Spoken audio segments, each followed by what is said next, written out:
and McCann.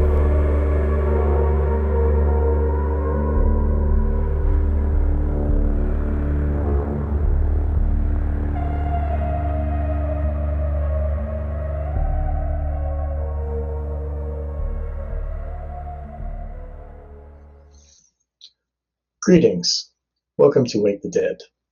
Today, we are very happy and blessed to have a returning guest, Mr. Jon Uhler L.P.C. Welcome, Jon. It's good to be back with you. Awesome.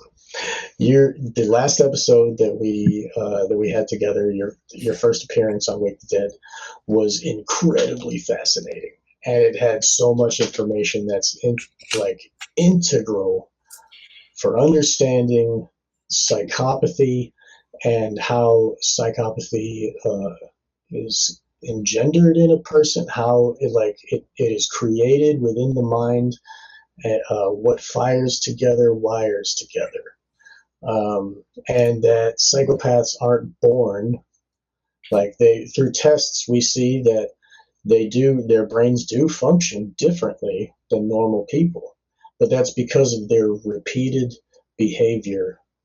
And that repeated behavior, like I said, fires together, wires together. So that is it's like an epigenetic building of a different brain. It creates a different brain. And so some people like to think, oh, well, they're just born that way. People can't turn into that. I would never be that. So it's easier to think that they can be born that way. But with proper understanding and investigation, we see that psychopaths are grown, created. They create themselves with a habitual behavioral system. And well, you've had over 30 years of experience in prisons working with sexual psychopaths. Actually, about 11. Within the prisons, right. Within prison, and then since then been working with, along with the regular population, I kind of work with two populations: survivors of sexual abuse, right. Or I also do regular kind of counseling, but a lot of my caseload is those that have been severely harmed, but then have been providing sex offender treatment now on the street, so to speak, as we call it, for about 3.5 years. So all things being equal. Okay. Sorry, I misstepped there. That's okay. I should have been prepared. Right. But you have worked in the prisons, and you had full access to these people. So when they lie to you, you can discover the truth because you can have their guards, toss their room. You can see pee tests of their, if they're taking drugs.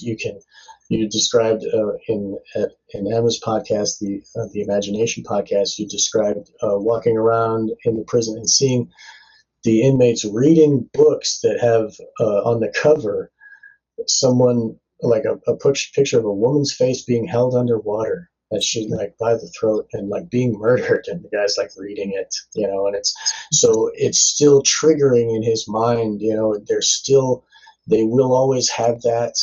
And unlike murder, where there can be a heat of passion event where someone might murder somebody in a moment, sexual's deviancy is related to the drives of the biology of the human, because and the psyche.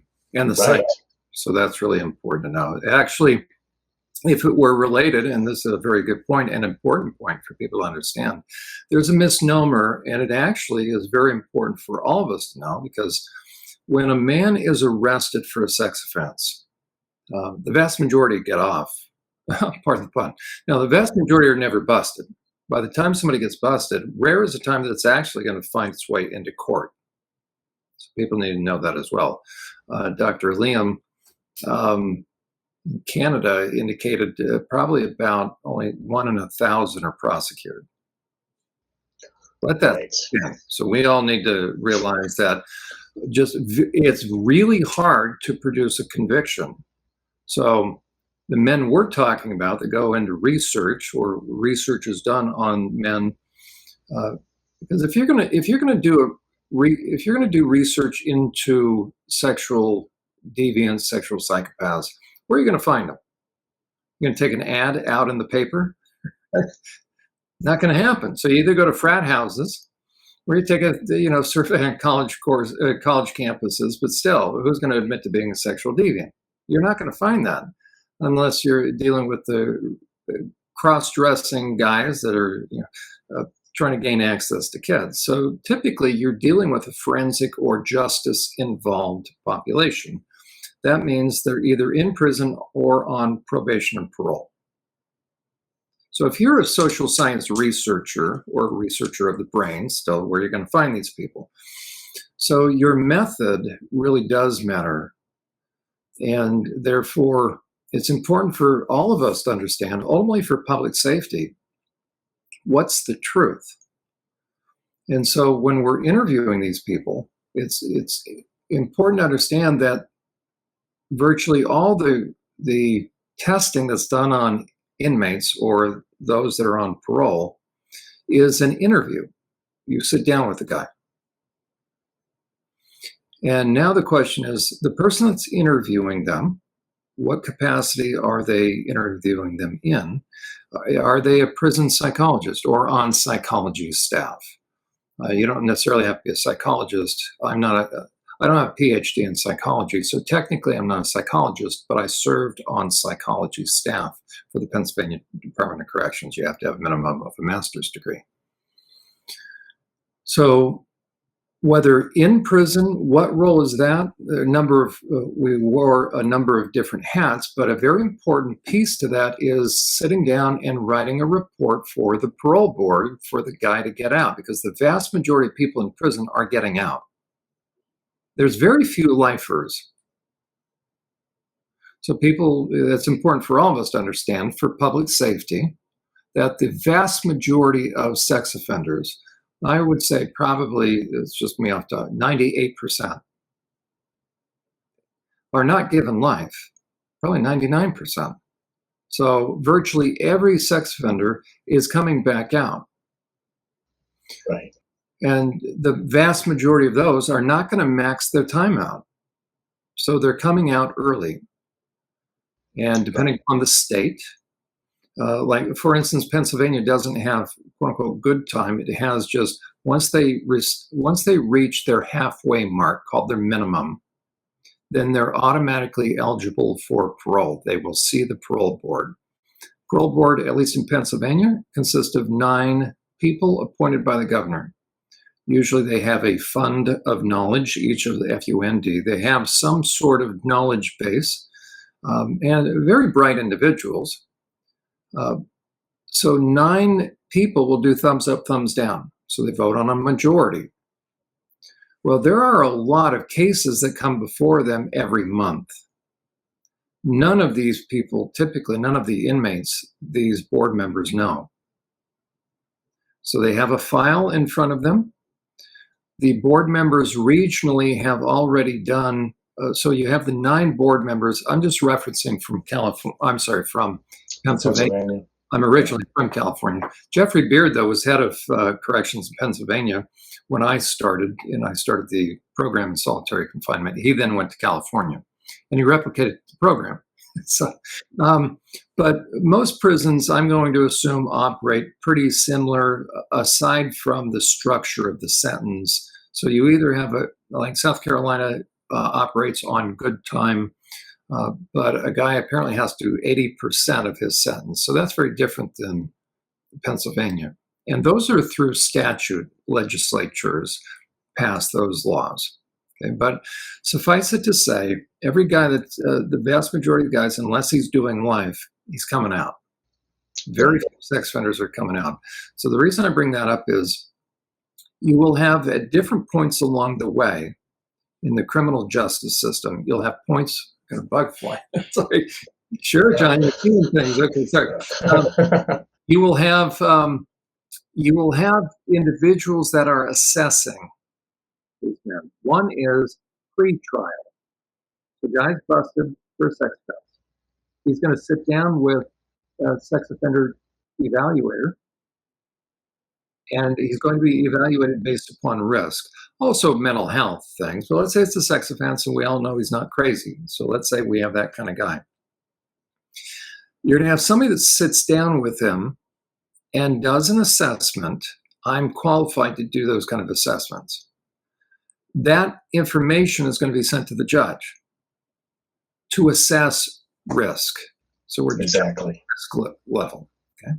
So the judge is going to look at that. Let's say you have a decent judge. The judge is then going to look at what's the profile of the guy. Does he have mental health issues or not? Was he operating based upon full capacity of his intellect? And if so, then he did it in his right mind. Now, what are some of the circumstances and circumstantial factors? Okay, this is where research comes in. And the question, because why? Well, how are we going to determine the level of risk? Let's say we have a 25-year-old that was circling a park in a white van. Okay, stranger danger. Those are the ones we all think of. Okay, right. Well, what level of risk are we going to give him? Okay, he's going to fit into a profile. How about an 18-year-old who graduated? He should be on to college, but his friends are still in high school and he's been dating a 16-year-old. And the parents don't like the boy.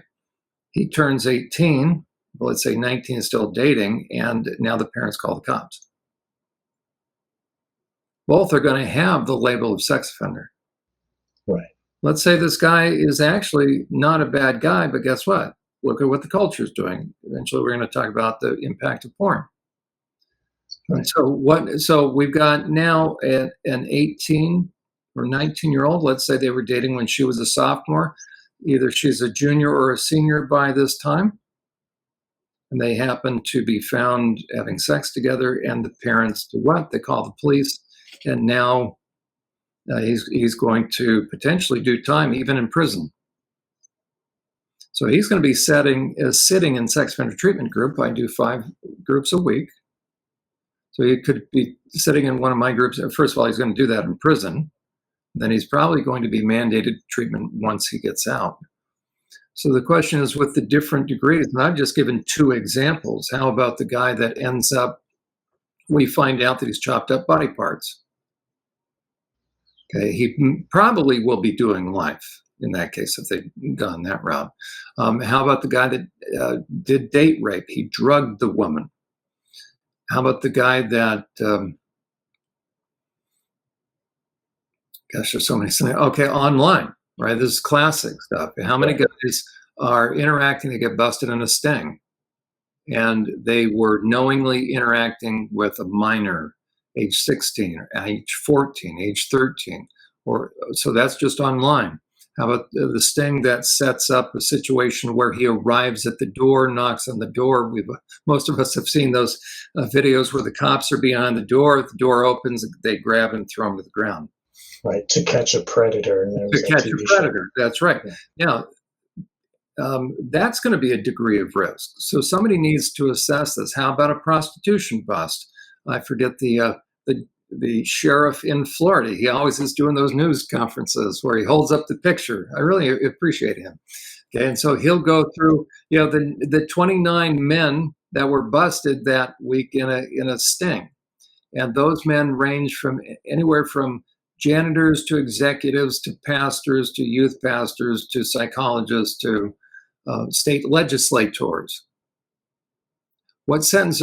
How about Kraft? When Kraft, who was head of the Patriots, when he was busted in the prostitution ring, he didn't do any time. And so we could talk about a miscarriage of justice, probably, right? Talk about Epstein's first. There we go. Where are the people? Where are all the perps on Epstein's list? Right. If a man falls out one time on Epstein's list, that island is not attractive, by the way, and it's got that temple, and I think we all have a sense of what happened there. It has to do with child trafficking. Right. But, if somebody's name, by the way, is on that list one time, I don't know, it's just not attractive. You're going to have a choice between the Bahamas or going to that stupid island. I'm going to the Bahamas. Right. So, But I mean, what I meant by the miscarriage of justice is like Alexander Acosta said that Epstein is above his pay grade, and he's just give him a pass basically. And then Epstein was sentenced to 2 counts of soliciting sex, one of them from a minor. Now, you can't solicit sex from a minor. Legally, a minor can't consent. that's right. So, like, how does that even work? That doesn't even work. But anyway, he was sentenced to, he had to go to jail, but he was allowed out all day, and he would just have to sleep there. That's Like, right. what? So, right. So how does that happen? I'll tell you the process, then bring it full circle about why it's important as far as research and understanding levels of risk. And ultimately, all of this really comes down to, we've got the judge. I'll tell you the 2 most important people in this entire process, whether pre-sentence or post-conviction, is the person that's giving the judge the information as far as risk level about the guy, and then the judge. So when we hear of these bizarre sentences, ultimately it comes down to the judge. But either the judge is on the take, either the judge is part of a porn ring, a child trafficking ring. Okay, there are situations like that.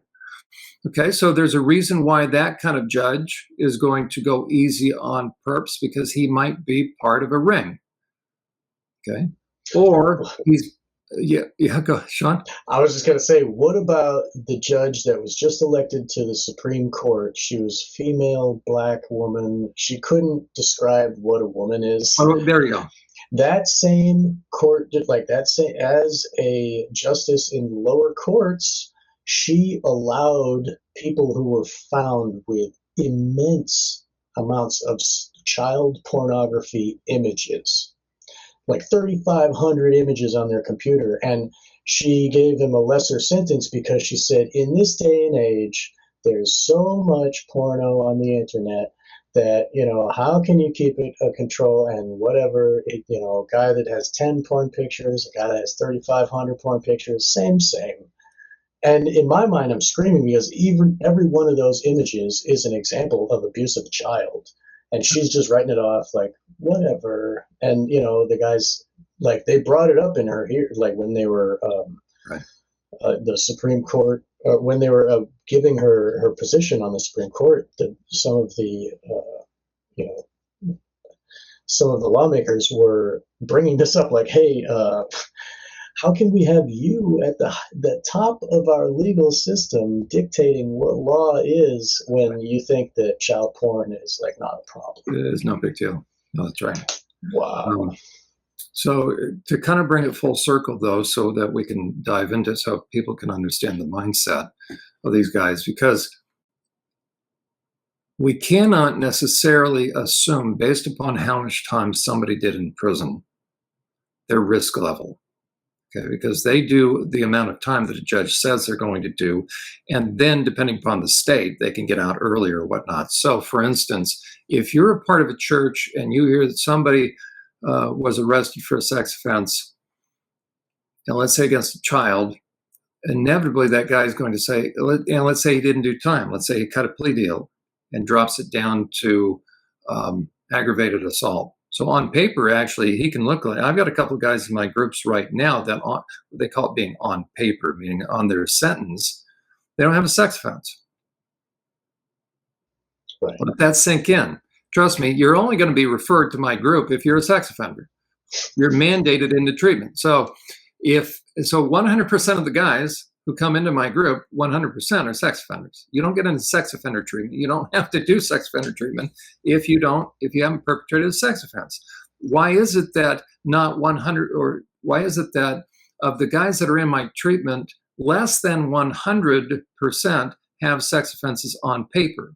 So don't think that the guy that doesn't have a sex offense on paper, don't think he's going to not use that to his advantage when somebody begins to ask questions.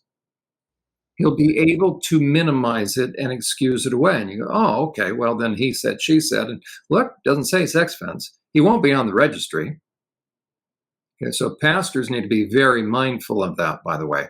A sex offender will always, always minimize his offense. Doing this for 15 years, give or take. I've had less than 1% just come right out with it. I bet that's rare. They're just not going to. They're not going to come out with it. Well, that's why, it's almost an exercise in futility to have a guy, to get him to admit. What does that tell you about the personality, right? Or the composite picture of who we're talking about? These are the world's greatest liars. Exactly. That's important because how do you assess levels of risk? An interview with a guy. Now we're bringing it full circle. So whether pre-sentencing, so I'm the psychologist that's sitting down, I'm going to assess him, or I'm the treatment professional, I'm going to assess for levels of risk and give that information to the judge so that the judge can factor that in, or to parole. So once the guy's sentenced, should the guy get out? Well, ultimately, parole is relying upon the psychology report, but the specialized report on treatment. Did he complete treatment? If so, how did he do it? If as a treatment provider, if as the person, the professional that is supposedly trained to assess risk, if he doesn't understand what we're going to talk about, I'll tell you what he's going to do. He's going to end up going easy on the ones he should go hard on hard, right? I mean, he's going to not be concerned because the most widely utilized assessment instrument. So, right, you want both objective and subjective. As you're interviewing a guy, it's nice that in social science and forensic work, now we have assessment instruments.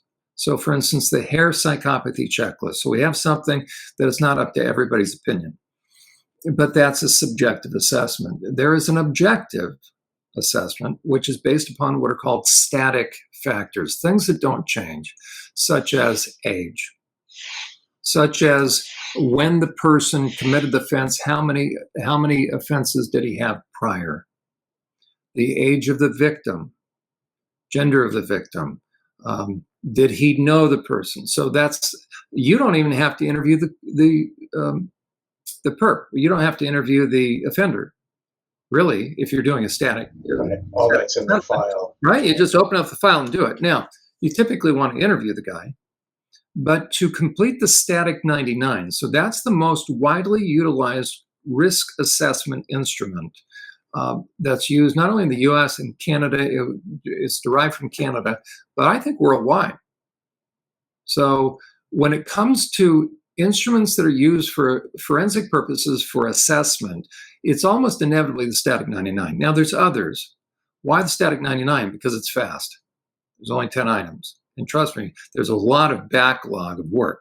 So the static 99, and it's also, all things being equal, it's reliable and valid for offenses other than sex offenses dealing with kids. But it's used for everyone.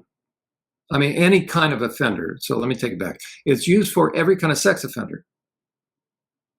But it's horribly unreliable when it comes to those that have child victims. How can I say that? Because in the Pennsylvania Department of Corrections, and I have the stats with me, I actually have my own file. I went above and beyond because I didn't have to do my own research, as it were, when I'm on psych staff. So every psychology staff member had the exact same access that I did.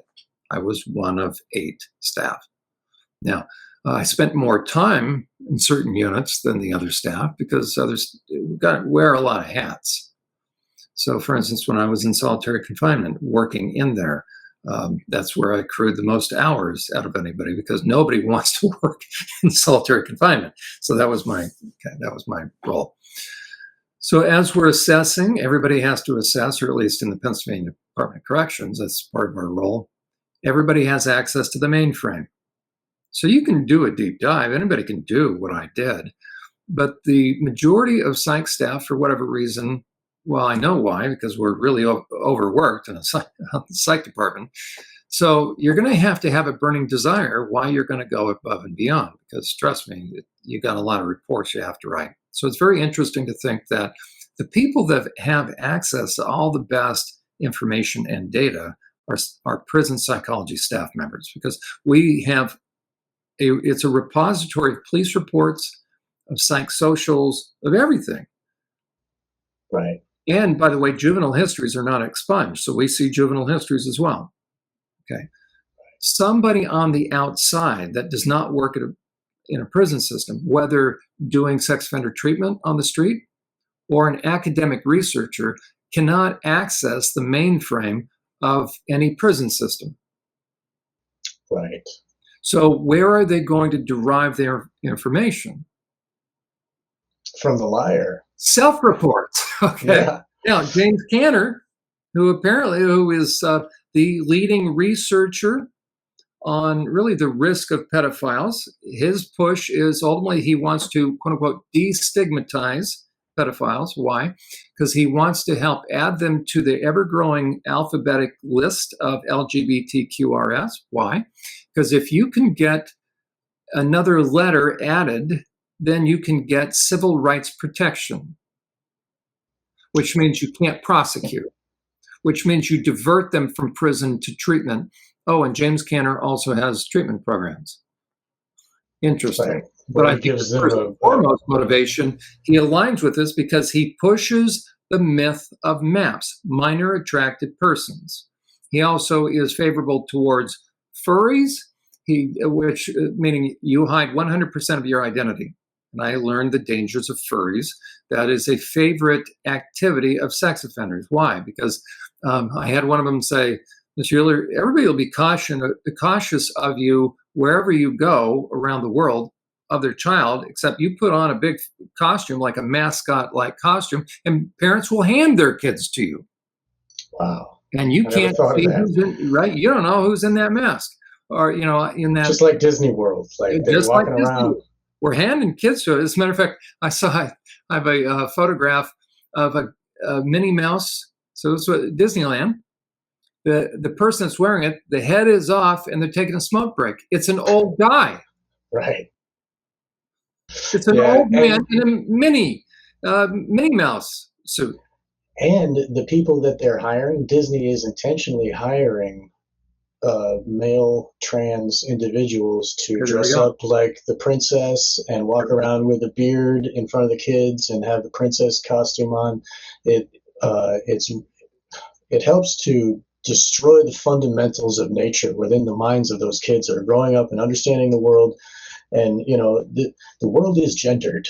We do have it's a polarity of biology that we do have two genders, and a princess wears a dress, not somebody with a beard who should be out chopping wood. And you know what I mean? Kids need to understand these things. Right? That's right.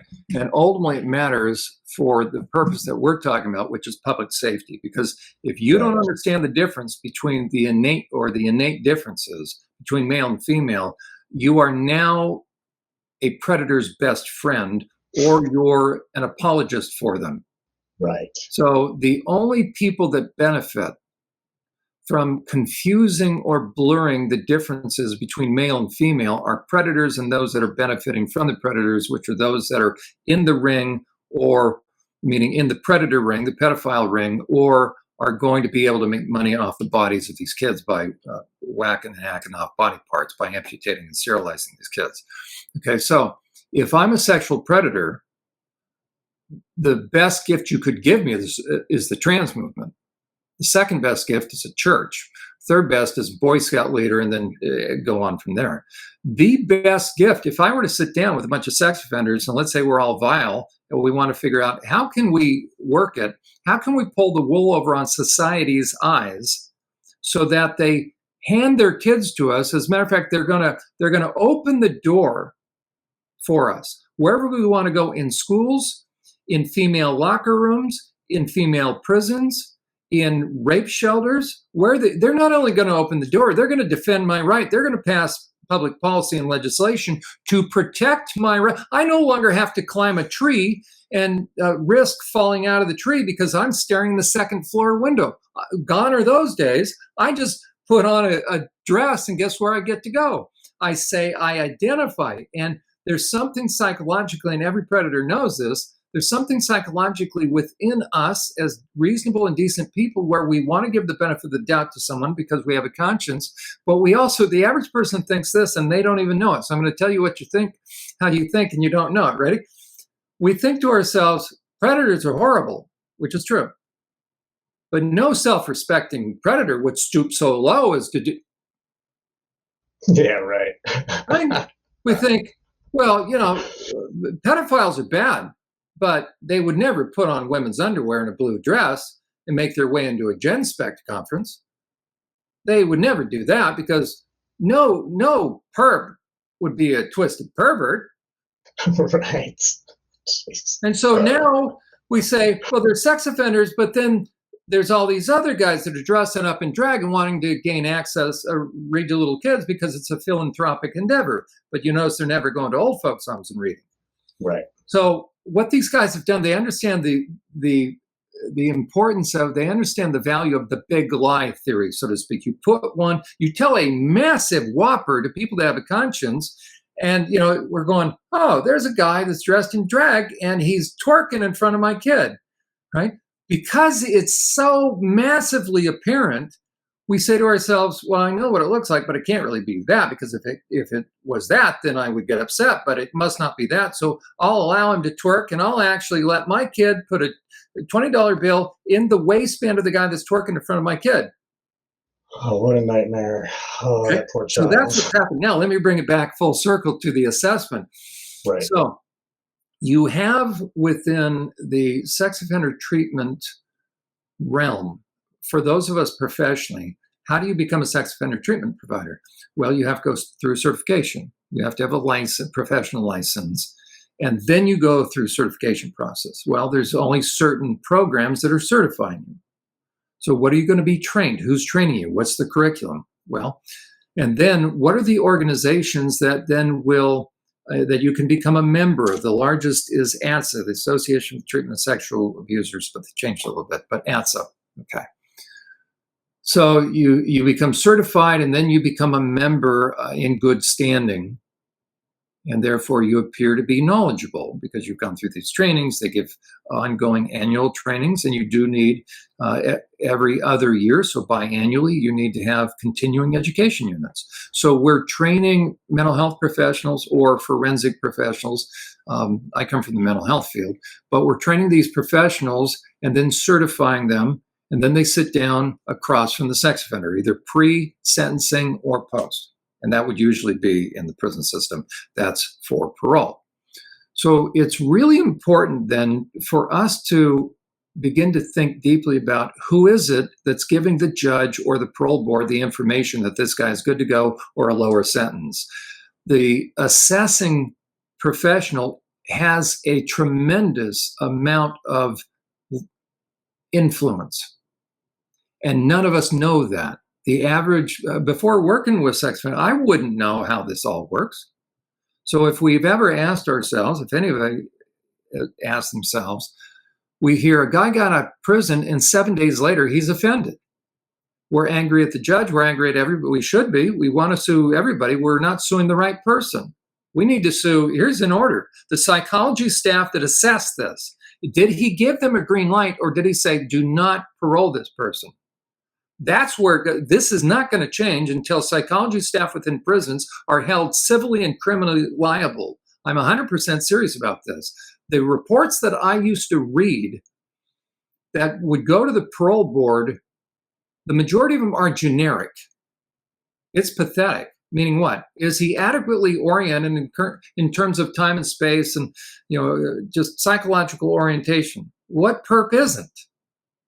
Okay, so they're doing a mental health evaluation, or they're still using the static 99, saying all things being equal, he appears to be low risk based upon what? Static 99. Okay, so now let's go to the static 99, which is also used for assessing initial risk that a judge is going to use. And I'll tell you why I'm camping on all this, because there's been a shift in perspective or philosophy at the highest levels of those that are training mental health and or forensic professionals, and then to certify sex offender treatment professionals. So if I, as a professional, if I'm going for licensure, I'm going to go to grad school. That's where I'm getting trained. Well, that means I'm sitting in front of instructors. They're giving me information that's forming my worldview about different populations. So let's say now we're focused on a forensic, meaning justice involved, meaning criminal justice system. So within the field of sex offender treatment, the vast majority do not come out of a mental health perspective. It's kind of interesting. So they were forensically trained criminal justice. So now we have a certified sex offender treatment provider. He is sat under people presenting curriculum to him that form our perspective of the offender now that I'm evaluating. And the question is this: the overall sense of the material that the provider is given, the question is, do they show pedophiles as individuals that are predators, or as individuals that are troubled, that they were trying to wrestle with impulses that they were born with? Is it that hurt people, or are they very calculating predators? Should we have empathy for them? Okay. Right? There it is. Do you see what I've just done? I've either, in the mind of the evaluator, I've as either an instructor in a schooling program or in a certification program for sex offender treatment providers, I'm either dispensing, I'm either sending the mindset of the evaluator, one that is raising the bar in public safety or raising the bar in empathy for sex offenders, especially child predators. Can't have both. And it's happening, and it's happened. And that's why I was recently informed that ATSA felt it's no longer a good fit for me to have the dual certification and even be a part of them. My membership was summarily done away with, and I didn't even know. They didn't even have the decency to send me an actual letter.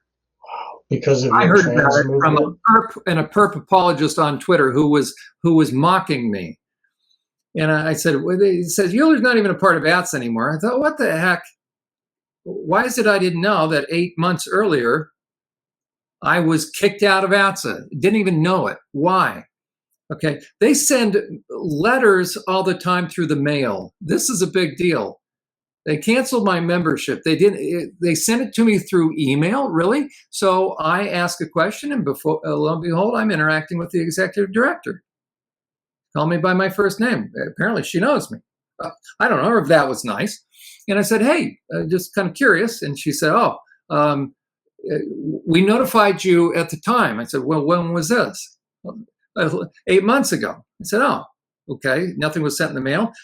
Can you help me understand why, first of all, I wasn't notified, and do you have an appeal process? And what did you kick me out of this organization for? We didn't like some of the stances you were taking, and you're holding yourself out as some of this qualified. Well, you certified me and not qualified? And I had the academic research, clinical and research, which is fairly difficult to get. You have to have a minimum of 3,000 hours. At the time that I applied, I had 11,000 clinical contact hours. Why am I bringing all this up? It turns out, so they weren't going to admit it, but you can kind of deduce. Hopefully we're professionals. We can kind of be conceptual here. I'll tell you what it comes down to. 2 years ago, well, the perps are the one that they'll go after people's licenses, especially the online perps, because I go after in a straightforward debate purpose for public education topics on Twitter. That's the only one I don't have time, but the perps and their apologists have used social media to get these myths out there. That are like the maps. Minor attracted person. So either we're going to allow that to stand or we're going to counter that. Well, I counter it, saying there's no such thing as maps. Well, you say that. I'll tell you what, you want to be descended upon by these little hordes very quickly. And then it's not enough that they'll descend upon your Twitter page, or now X, but behind the scenes, they will file formal complaints against your license. They'll go after your employer. They'll threaten your employer that if you don't fire this guy, we're going to descend and we're going to ruin your reputation out there online. They're very active. They did the same thing to ATSA. So they filed these formal complaints. My license currently is under formal investigation. Why? Because they'll say, this guy is a horrible therapist. None of them have ever been my clients. So this is a tactic. Everybody needs to know this is a tactic. I've gotten used to it, but it's a hassle at best. But so now I'm kicked out of ATSA, and I find out because they wouldn't really respond. The gals, the executive director is kind of doing this dance, so to speak. But I could tell by this tone, it's like, whoa, little energy behind these responses. Like, lady, Right. we interacted. Why are you being mean and nasty to me?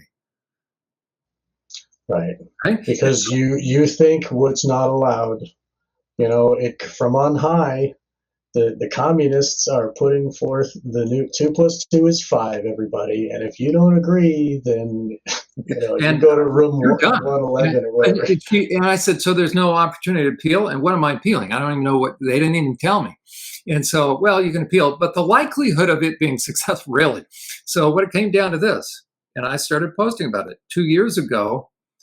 Guess who in their annual conference, big deal, ATSA's annual conference, going to have a keynote speaker. And then you have sub-keynote speakers, and then you have breakout sessions. Okay, so they're held once a year in different locations. I think that one might have been Denver, but I forget where. Okay, so guess who they're having as, now this is the conference for professionals in the field of sex offender treatment for continuing education units. Okay, guess who their keynote speaker is?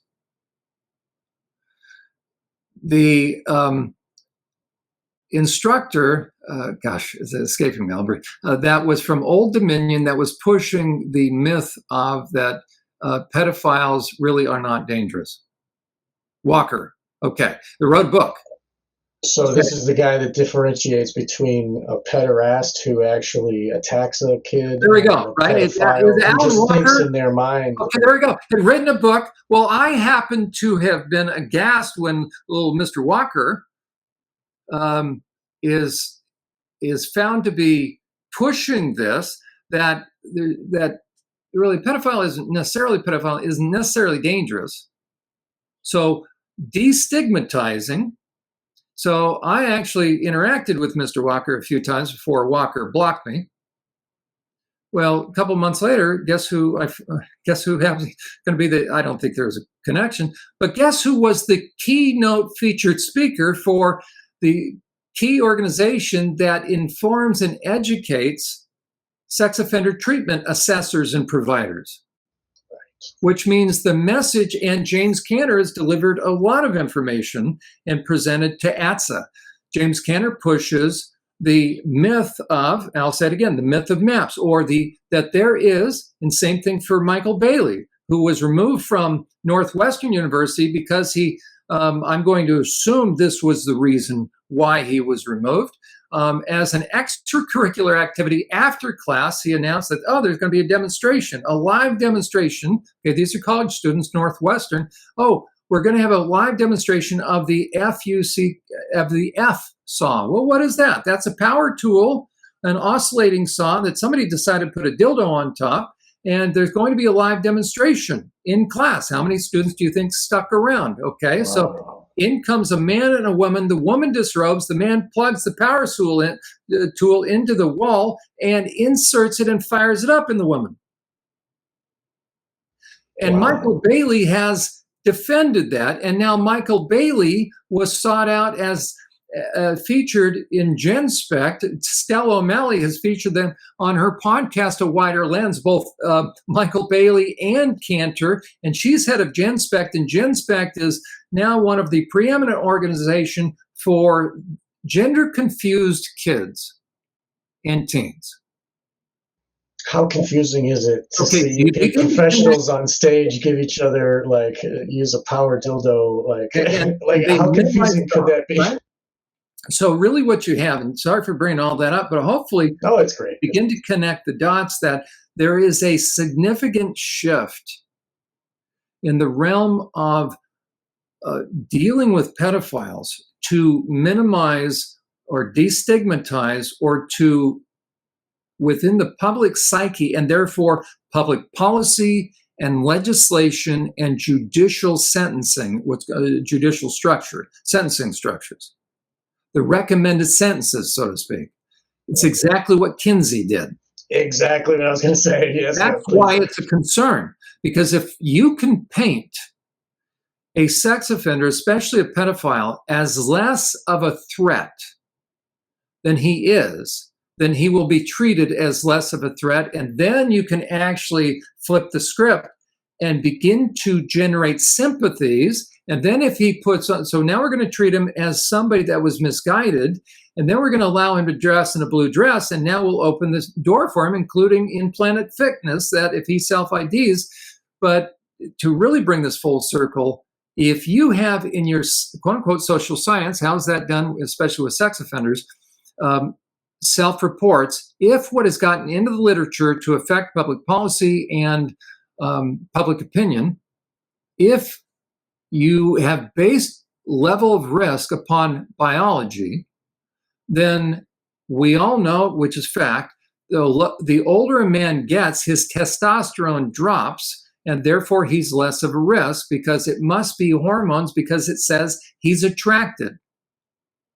So now, Right. by nature, when I take the static 99 and I'm sitting in front of a 65-year-old man who raped all his grandkids, who's never had a criminal history by virtue of age, previous criminal history, and if he only raped if he only raped girls, he gets what amounts to bonus points. So you're going to add up this score. And if it gets to a 5 or a 6, the risk level is higher. But it says if it's a girl, that the score is lower. If he's over the age of 50 or 60, the risk is lower. So he can start out with a -3. Now you do the assessment. So it really matters then how we derive this information in terms of, well, research shows that older men who offended are at lower risk, or maybe how about middle-aged men that are found owning an island? How did why was he able to just sleep in the jail and go out during the day and have his normal life? Because somebody scored him as low risk. Whoever assessed him, how did they do that? Based upon static 99. Right. So all of the information that all of this science is dealing with is based on lies and manipulation by perpetrators, just like all of Kinsey's work of research. There we go, self-report. So it really matters then. Now, unless we're going to scan everybody's brain to see if this person has psychopath brain, but then the question is this: just because they're a psychopath, just like James Fallon, does it mean that we should view them differently? Well, yeah, on the one hand, yes. But are there people that haven't been arrested that are psychopaths? Of course, because prior to being arrested, a psychopath is a psychopath.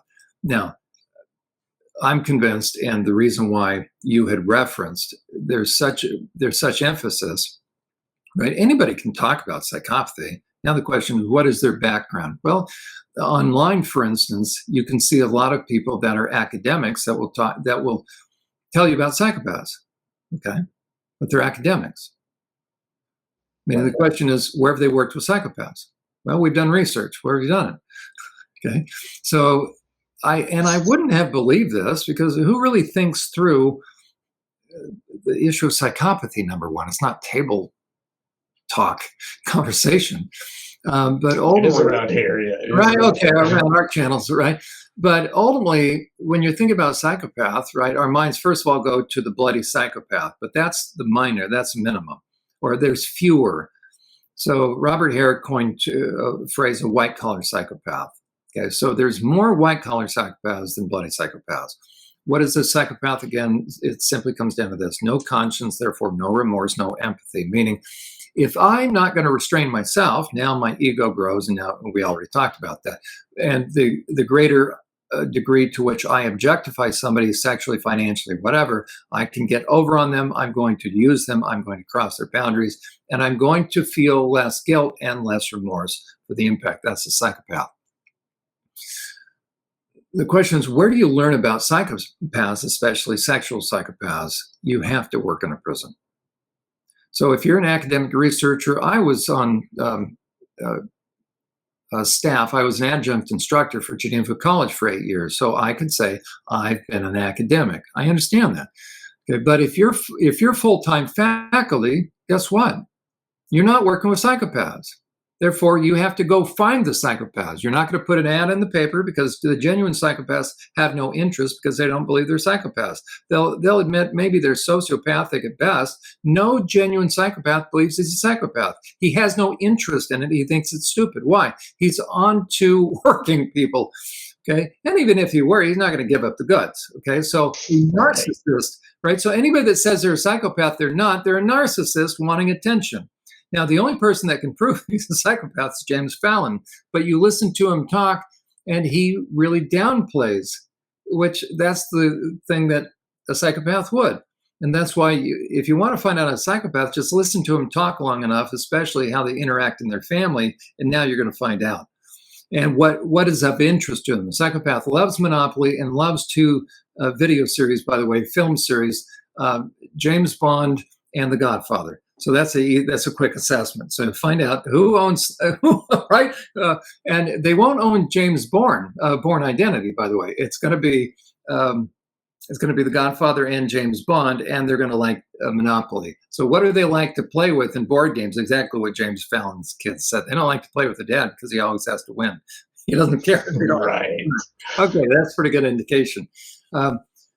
So it's really important for purposes of this discussion in terms of the dangers of porn, because the people that are going to help influence public policy, influence whether or not in terms of states, shall they pass laws that require age verification.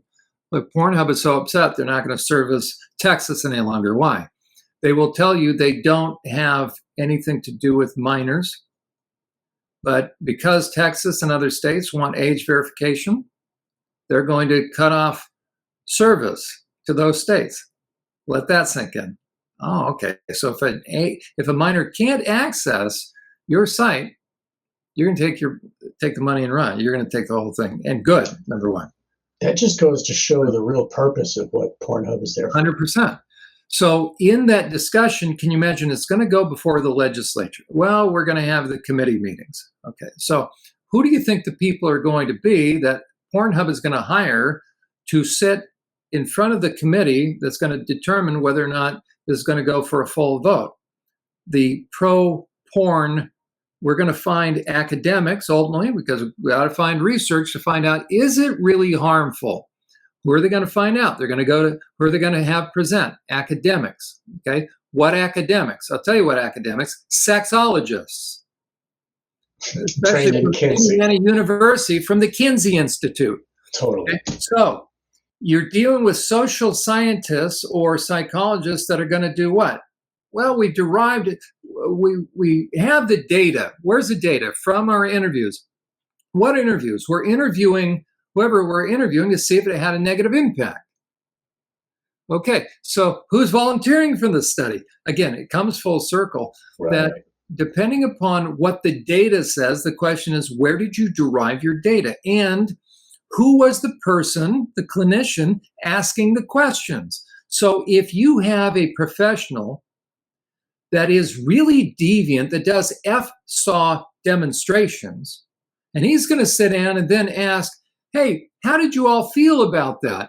Did it negatively impact your psyche, or do you actually want to see more demonstrations? Oh, those college students say what? Hey, Dr. Bailey, that was kind of cool. Ah, see, didn't negatively impact them. So research has demonstrated, and now Bailey and others can get together with GenSpect and say, you know what? These guys cross-dressing, they're no big deal.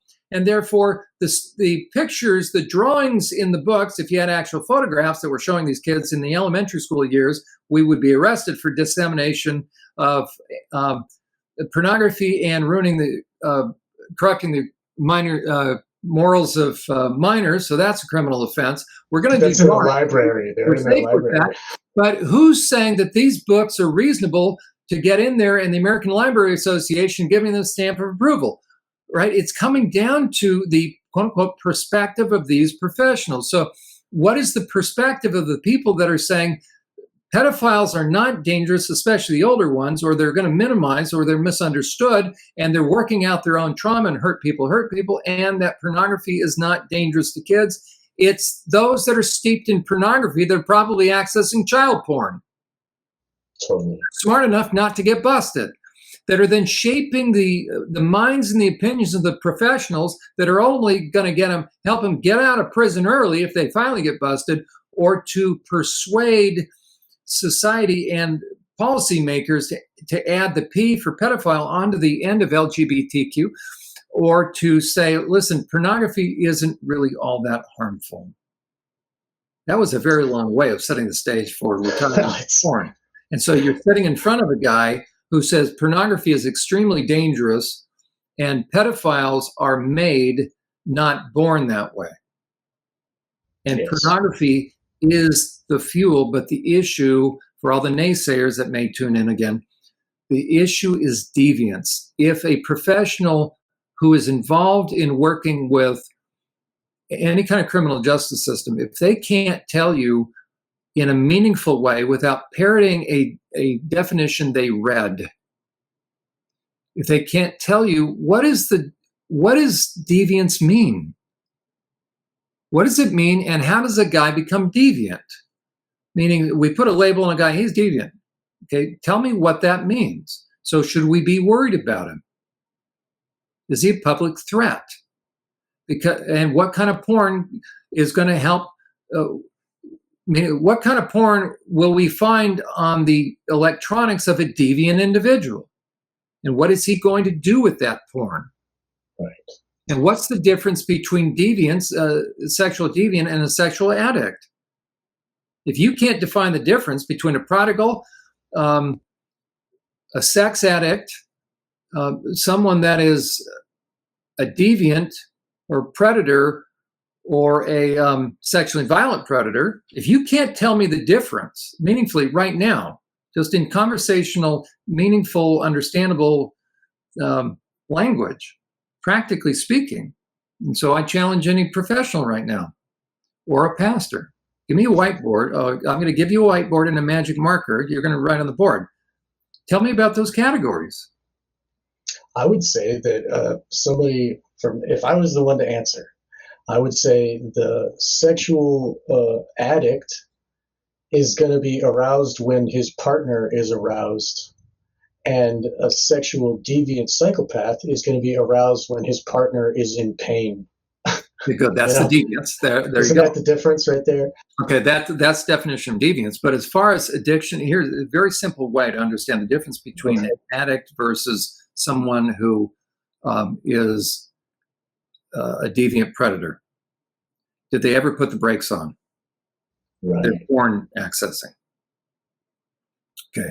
Ever since the 70s, it's not reasonable to believe that anybody that has perpetrated an offense, a sex offense, is not into pornography. The issue, though, is deviance. So throughout human history, sex offending comes from individuals who are deviant. And you nailed it, Sean, and good for you. You remember the definition, right? So the difference between, quote unquote, a normal or regular individual and a deviant is this. A normal individual can only get aroused to the extent that they know that the person they're viewing, the person, their object of their desire is along with them emotionally. They're enjoying themselves. You take a normal guy and his partner is not in the mood, he cannot get an erection.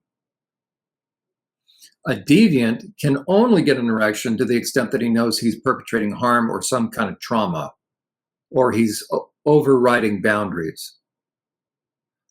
Right. Let that sink in for the average person. For the average normal person, let it sink in.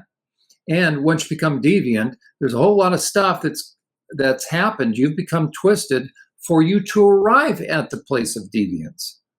And the one thing that's happened is your conscience has diminished over time. Why? Because you've chosen to override your conscience. Therefore, you've never put the brakes on it. Somebody who's a sex addict tries to put the brakes on it. That's why they'll go seek help if they ever do. It bothers them. Somebody who's a deviant doesn't bother them. They don't want the brakes on. They want to put the gas pedal down on it more. Different by nature. And if I don't understand that, then I'm going to take the wrong application in terms of quote unquote treatment. I'm going to apply it to the. So what do you do with an addict, by the way? You need boundaries, but if they're seeking out treatment, you need grace. Now, to get them to the point where they finally admit, this is where the 12-step comes in, you need truth. But once an addict admits and they're serious about their own treatment, then you apply grace. Why?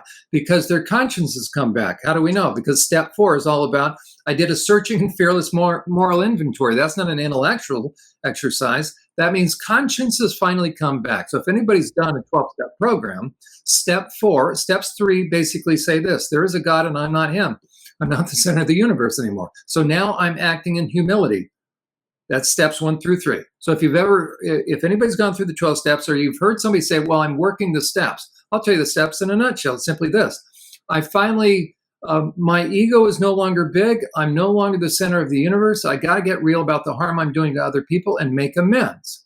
And then I'm going to keep short accounts. I'm not going to keep harming people and crossing boundaries. That's 12 steps. So if someone's saying this, by the way, well, I'm working my steps, but I'm having a hard time getting beyond a certain step. My response to that person is, really?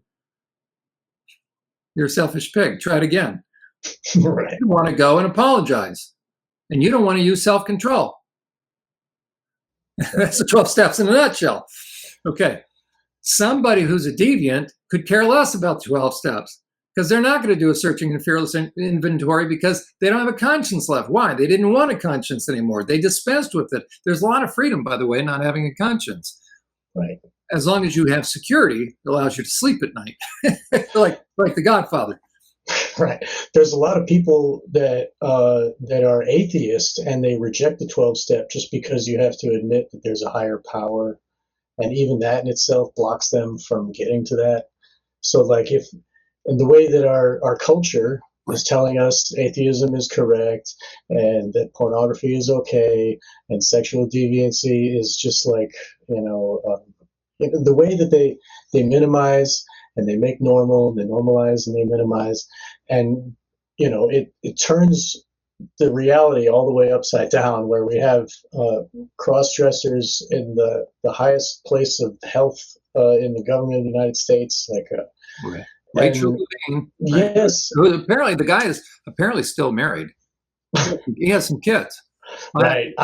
We interviewed Uta Hagen on our program, Unmasking the Trans Movement, and she said she went to school with the guy and knew his wife somehow. But she said she doesn't think he's gotten divorced.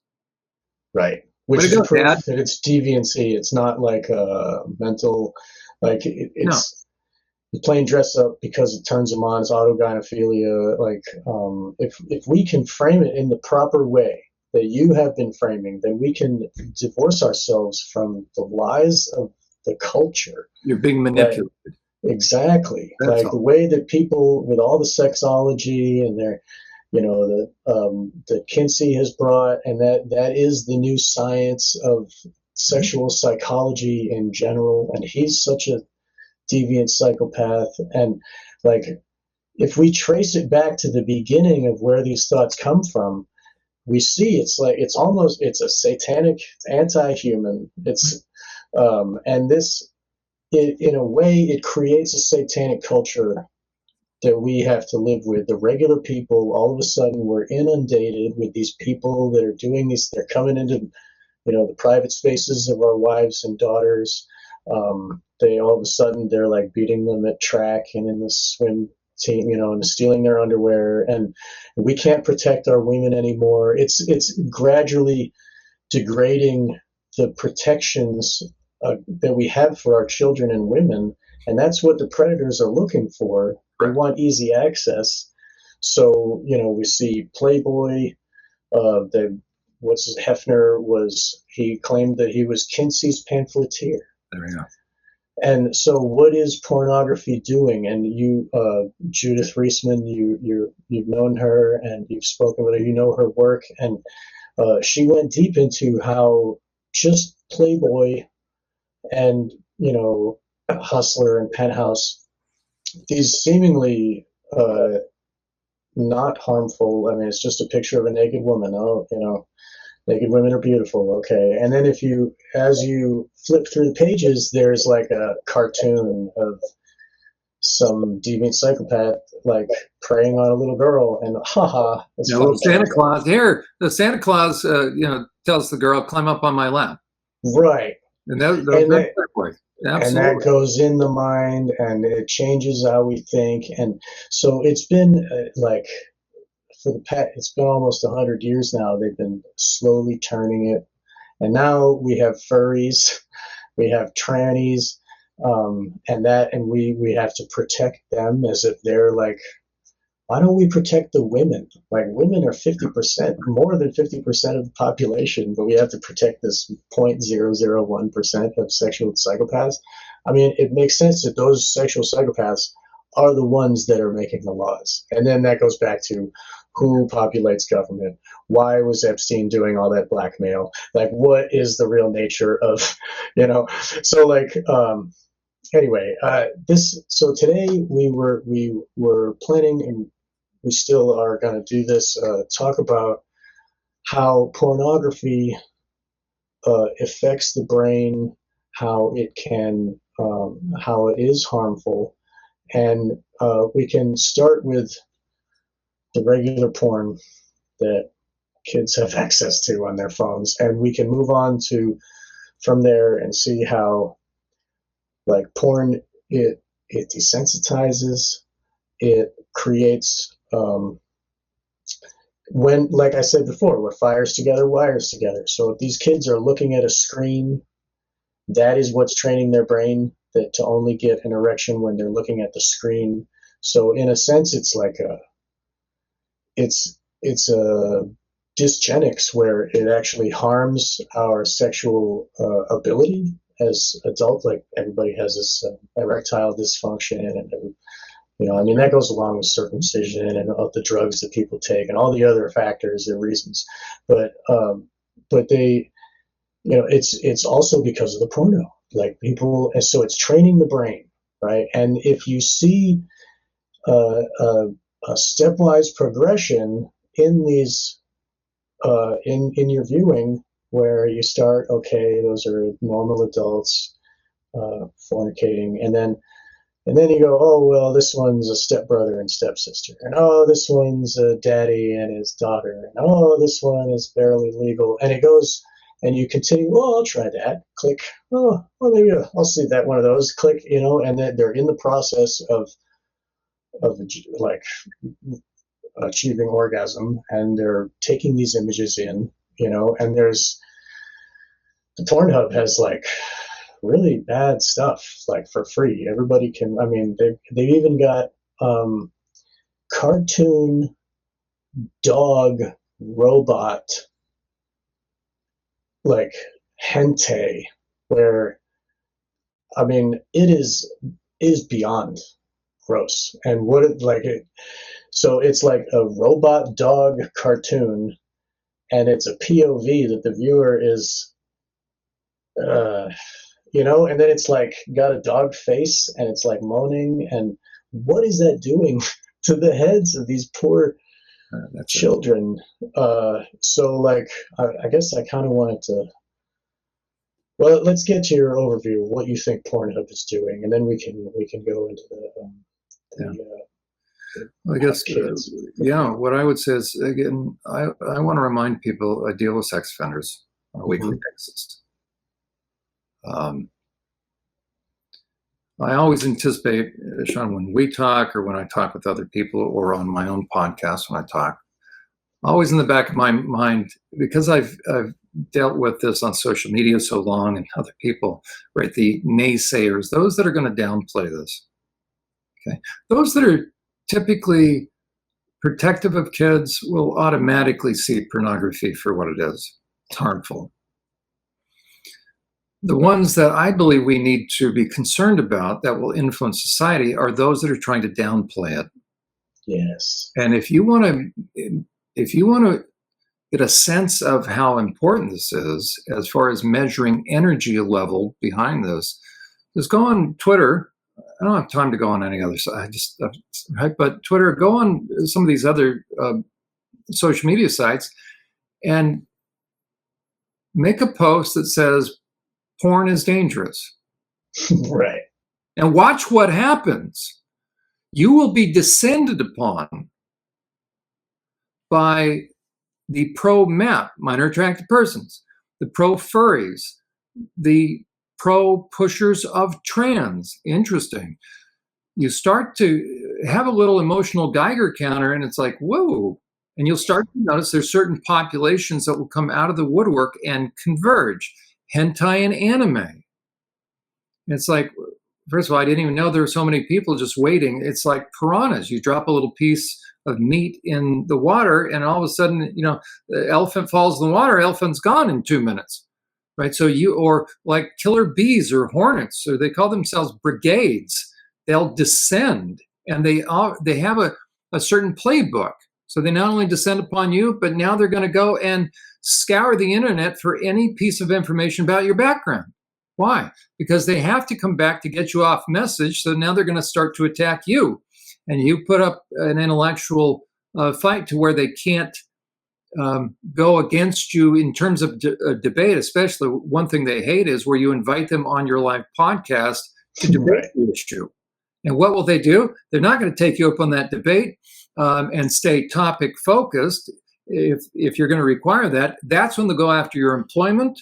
They'll go after your state licensure. They'll go after anything.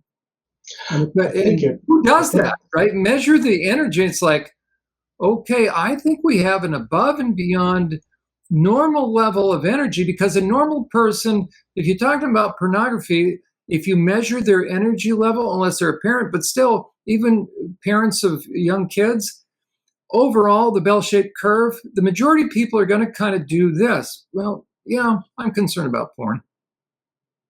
Like, okay, the needle will kind of, I'm concerned, and you know what? No, I don't want my kids accessing it. So I put, safety measures on the screen, but they're not going to be losing sleep over it. The average parent, they should kind of, right?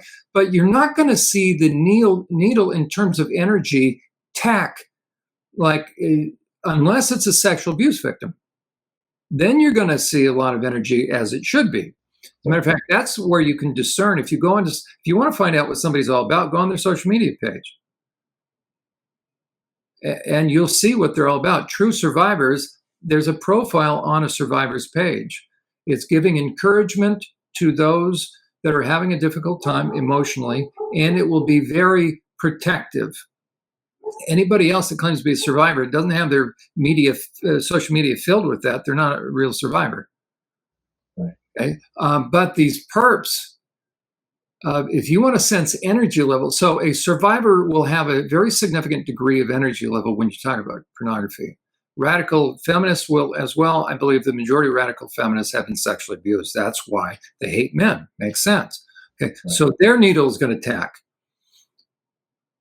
So the question is, if you sense energy behind the topic of pornography, the question is, why? Well, sexual abuse survivor makes sense to me. But if you have any other people, other than being negatively impacted, like for me, if you check out the energy level, you're going to see it tack out. Why? I work with survivors, and I try to protect society against predators. So I'm intense about that. Okay, makes sense. It's within my wheelhouse, so to speak. But if you have a bunch of guys, and some are females, but generally speaking, you have this other entity that has a lot of energy, so much so they'll go after your employment, they'll go after your state licensure, they'll research every aspect about your background. You better be clean as far as have a clean FBI record. Who does that? That's so far outside the norm, and they descend quickly. That's a lot of energy. You poke a nest. Now the question is this: what is that kind of energy about? What I'll tell you is they have a vested interest in nobody finding out. They want to silence this. Well, who wants to then silence the issue of porn? Those that know how it's used and why it's of benefit, and they don't want the general public catching on. So you have the same degree of intensity when it comes to the issue of maps. They'll descend upon you. It's like, whoa, they don't want the general public discussing that. How about the issue of furries? Whoa, they don't want the general public knowing about that. How about the issue of hentai and manga porn? Okay, they don't want the general public knowing about that. And then the issue of porn. Right. And it's always the same general population of those four populations. It's always that group. Why? What do they all have in common? They are very interested in interacting with minors. Oh, exactly. Now it begins to make sense that we have people that get really energized over downplaying the dangers of porn and limiting access of both when it has to do with the topic of minors. And those are the people that are highly sexualized and really interested in being able to access minors. Oh, okay. So maybe we begin to understand that there's more to this. Where there's smoke, there's fire. We got a whole lot of fire going on. What I would tell parents is you have a whole lot of folks out there that are really energized about making sure that the general public and parents don't understand what is going on, because they are actively and always hunting for your kids. It's literal occultism. They're occulting the understanding of true the mind and how the mind works, what pornography does, how children can be a victim. They're making that by pushing this in the culture, they are making the entire world their playground, where before they had to be in the dark corners. And now if they got P on the end of LGB and all them, they can come out and they can wag their dicks in the street during Pride Day. And they can have what's going on this year in Pride, right? Yeah. Okay, what would we call that? Exhibitionism. Right. That's gone by the wayside now. It's assault of other people's eyes. Like they, okay. It's an attack on us. Like you walk up to a child and you're wagging your penis. You're a man. A gay pride parade, and nobody arrests you. And why do you think they're doing it? That's proof that the Satanists have taken over, and they've really they're waving it up, shoving our nose in it. Like, look at what we've done to you.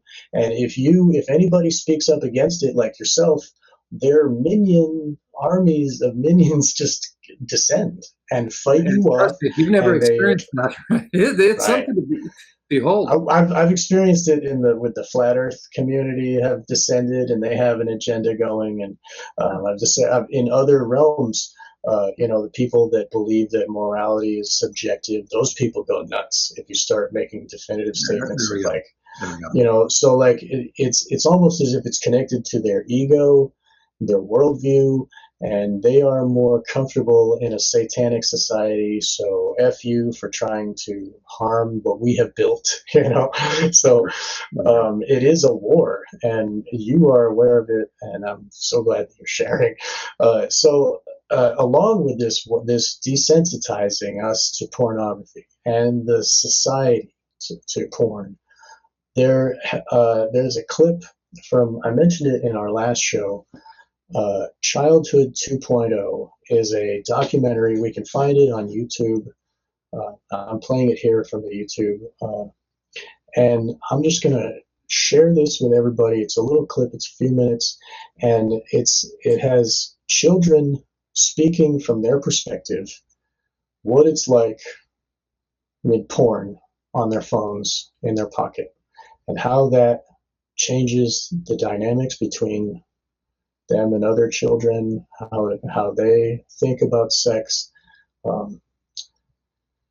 It's pretty interesting, and it's very relevant for what we have here today. So it's an excellent video. Yes, good. So here we go. Come across. Oh boy. Yeah, oh boy. It was super. Like, Mom, Dad, don't watch this. I know. I had a trunk, and I had ways to hide it. We have different methods of finding it. Can We're all good. Okay.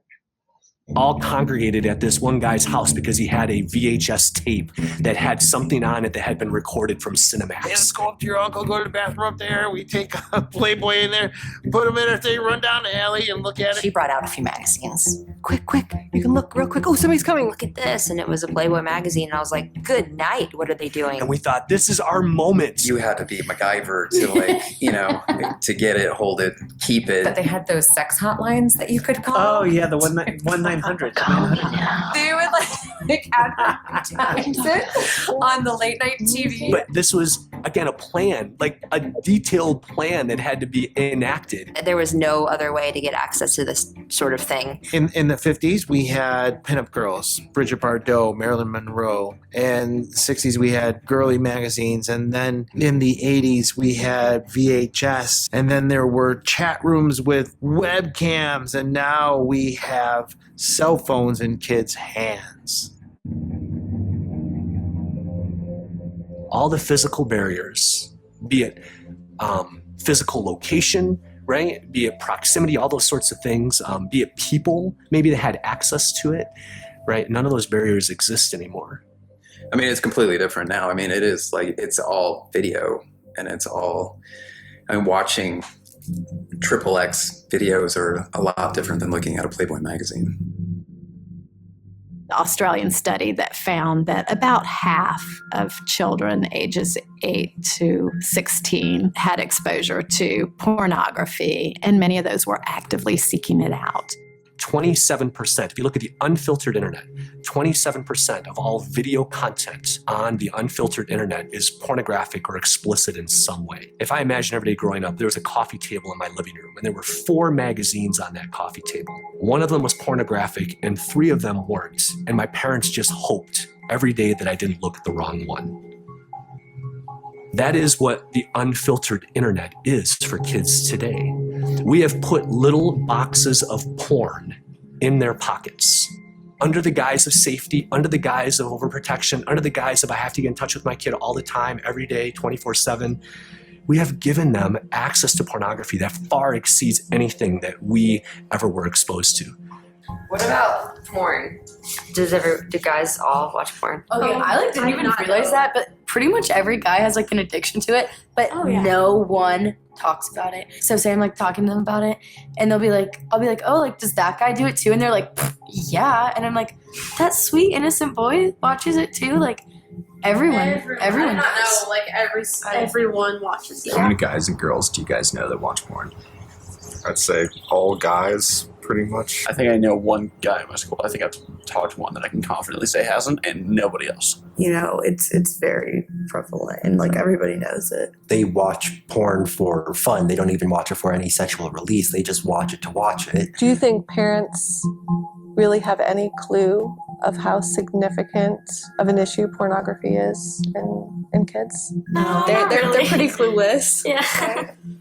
In 2019, porn sites received more traffic than Amazon, Twitter, and Netflix combined each month. 26% of adolescents aged 13 to 17 actively seek out pornography. What's that? What Weekly percentage? or more.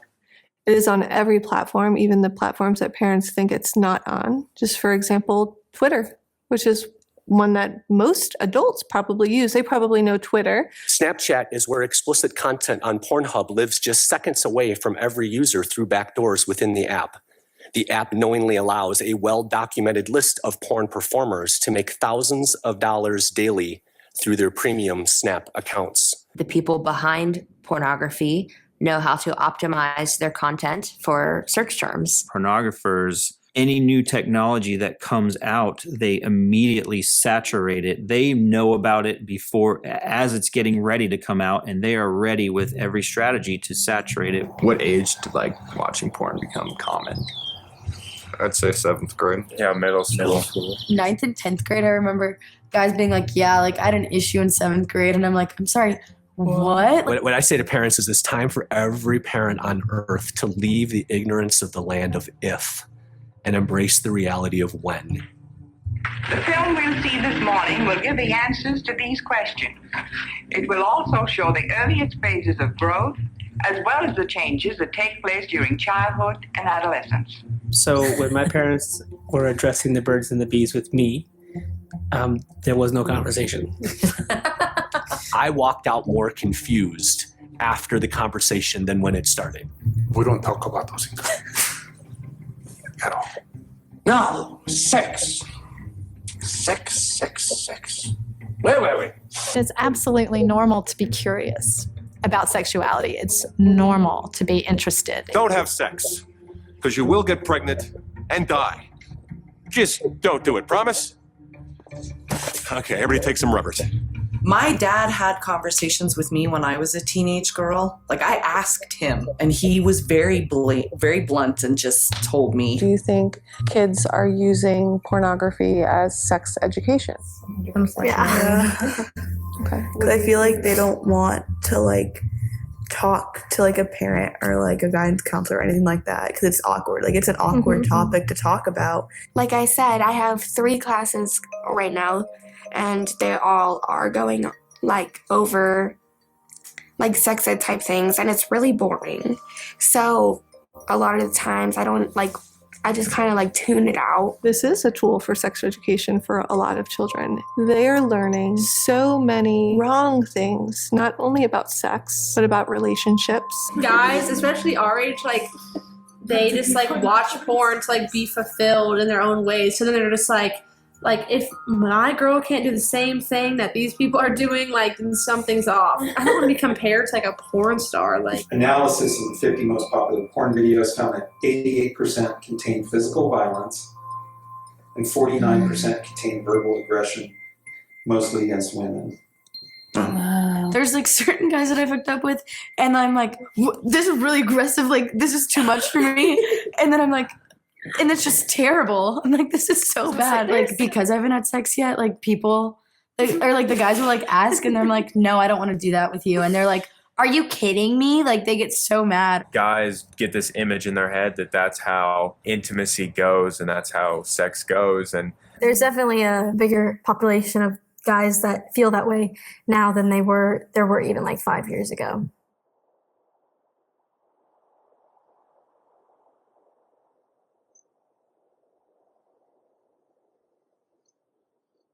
The science is still emerging, but I just happen to live in the camp that when young people are exposed to large amounts of pornography, it shapes the way that they see other people. I happen to be somebody who at a very young age was exposed to pornography. I discovered a stack, of magazines when I was way too young. And that planted a lot of curiosities in me that I wasn't ready for, quite honestly. I didn't know what to do with that. And we could talk a long time about what that did to me later in life and what that did to distort just my views of sex and intimacy, even as a young adult and as a married man, even leading to an addiction of my own to pornography that was destructive in a lot of ways. That was years ago, but I can link all of those things together. And I'm a guy that did not grow up in the digital age, yet I was exposed to something that I wasn't ready for.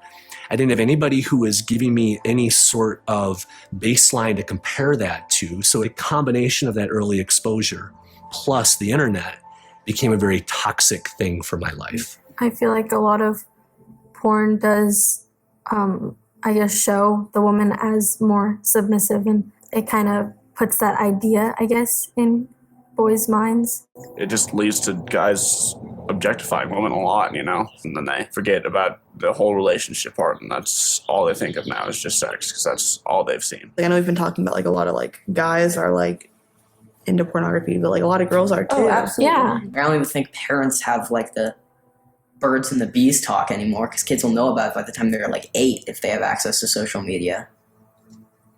Yeah. It's just, honestly, effed up. But it's just faster now, and it's younger. 20% of youth report that they came across it, children, that it was unwanted. But we can now be in different places, and we're in a group chat, and somebody shares it. Everybody's got it if they open it.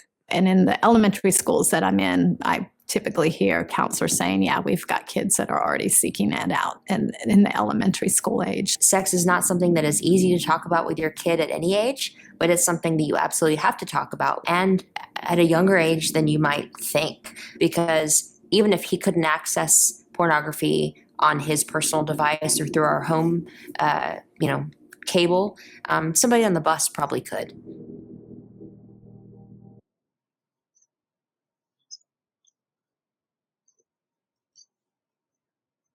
So, what do you think about that, John? I think everybody needs to be concerned. Right.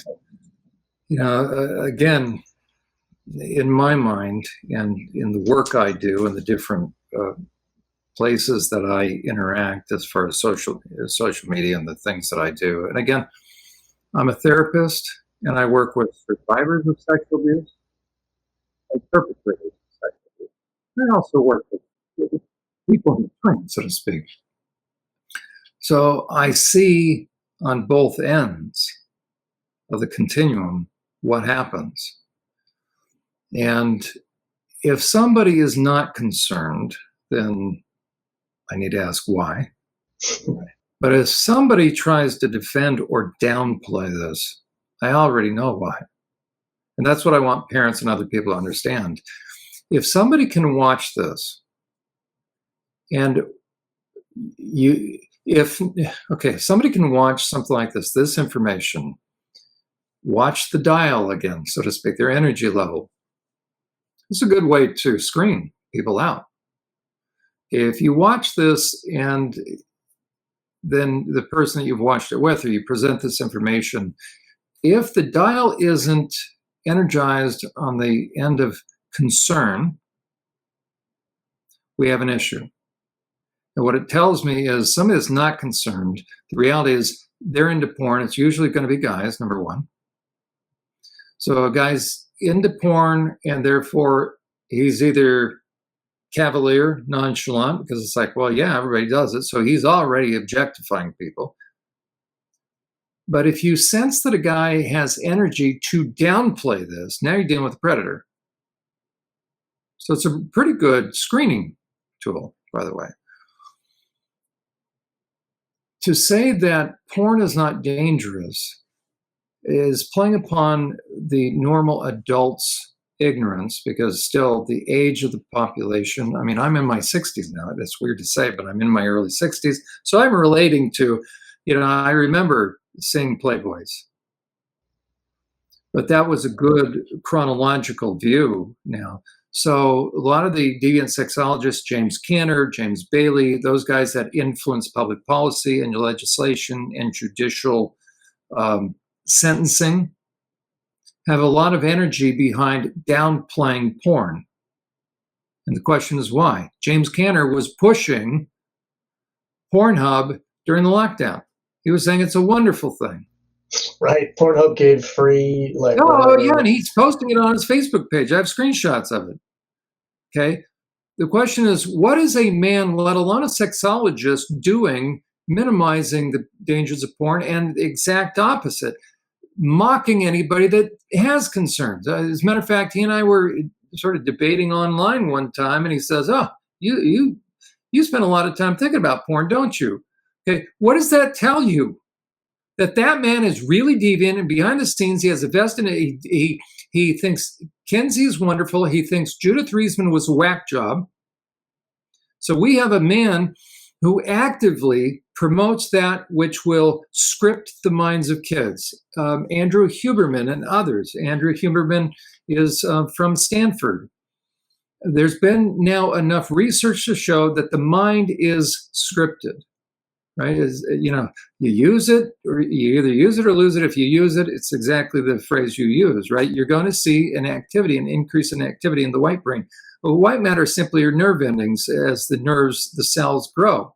Okay, they have found an increase in white matter, James Cantor did, in pedophiles, but he won't admit that it's the same kind of growth that you see in porn consumption in the brain. Really? So, yeah, if you take a static photo at one point in time in the guy's life, I see that their brain is different, okay? And what are you going to conclude from that? He's not going to touch the issue of porn because he downplays that. He's going to say, well, it must be that in utero, prior to birth, their brain was different. Really? because it couldn't be what it looks like. But we're going to downplay the issue of porn. I work with men who were those kids before that we saw. And so what people need to understand is ever since pornography, but certainly ever since the 80s, but I can tell you definitively since 2005, which is when I started with the Pennsylvania Department of Corrections, was there for 11 years, that without exception, and I say this very literally, let this sink in, that within the files of every single sex offender, and there's a wide variety of sex offenses, there's 8 different categories of guys, okay? 100% of every sex offender was deeply steeped in years of pornography that had progressed prior to offending, and only 1 in 1,000 are ever prosecuted as far as sex offenders. And every sex offender was perping long before they got busted. Which means the common denominator these days is what? Is pornography. It pours fuel on the fire, which greases the skids and supercharges the process of deviance. So the concern is deviance. But how do you supercharge that process? And how do you make more deviant men that deviance grows into psychopathy? So how do you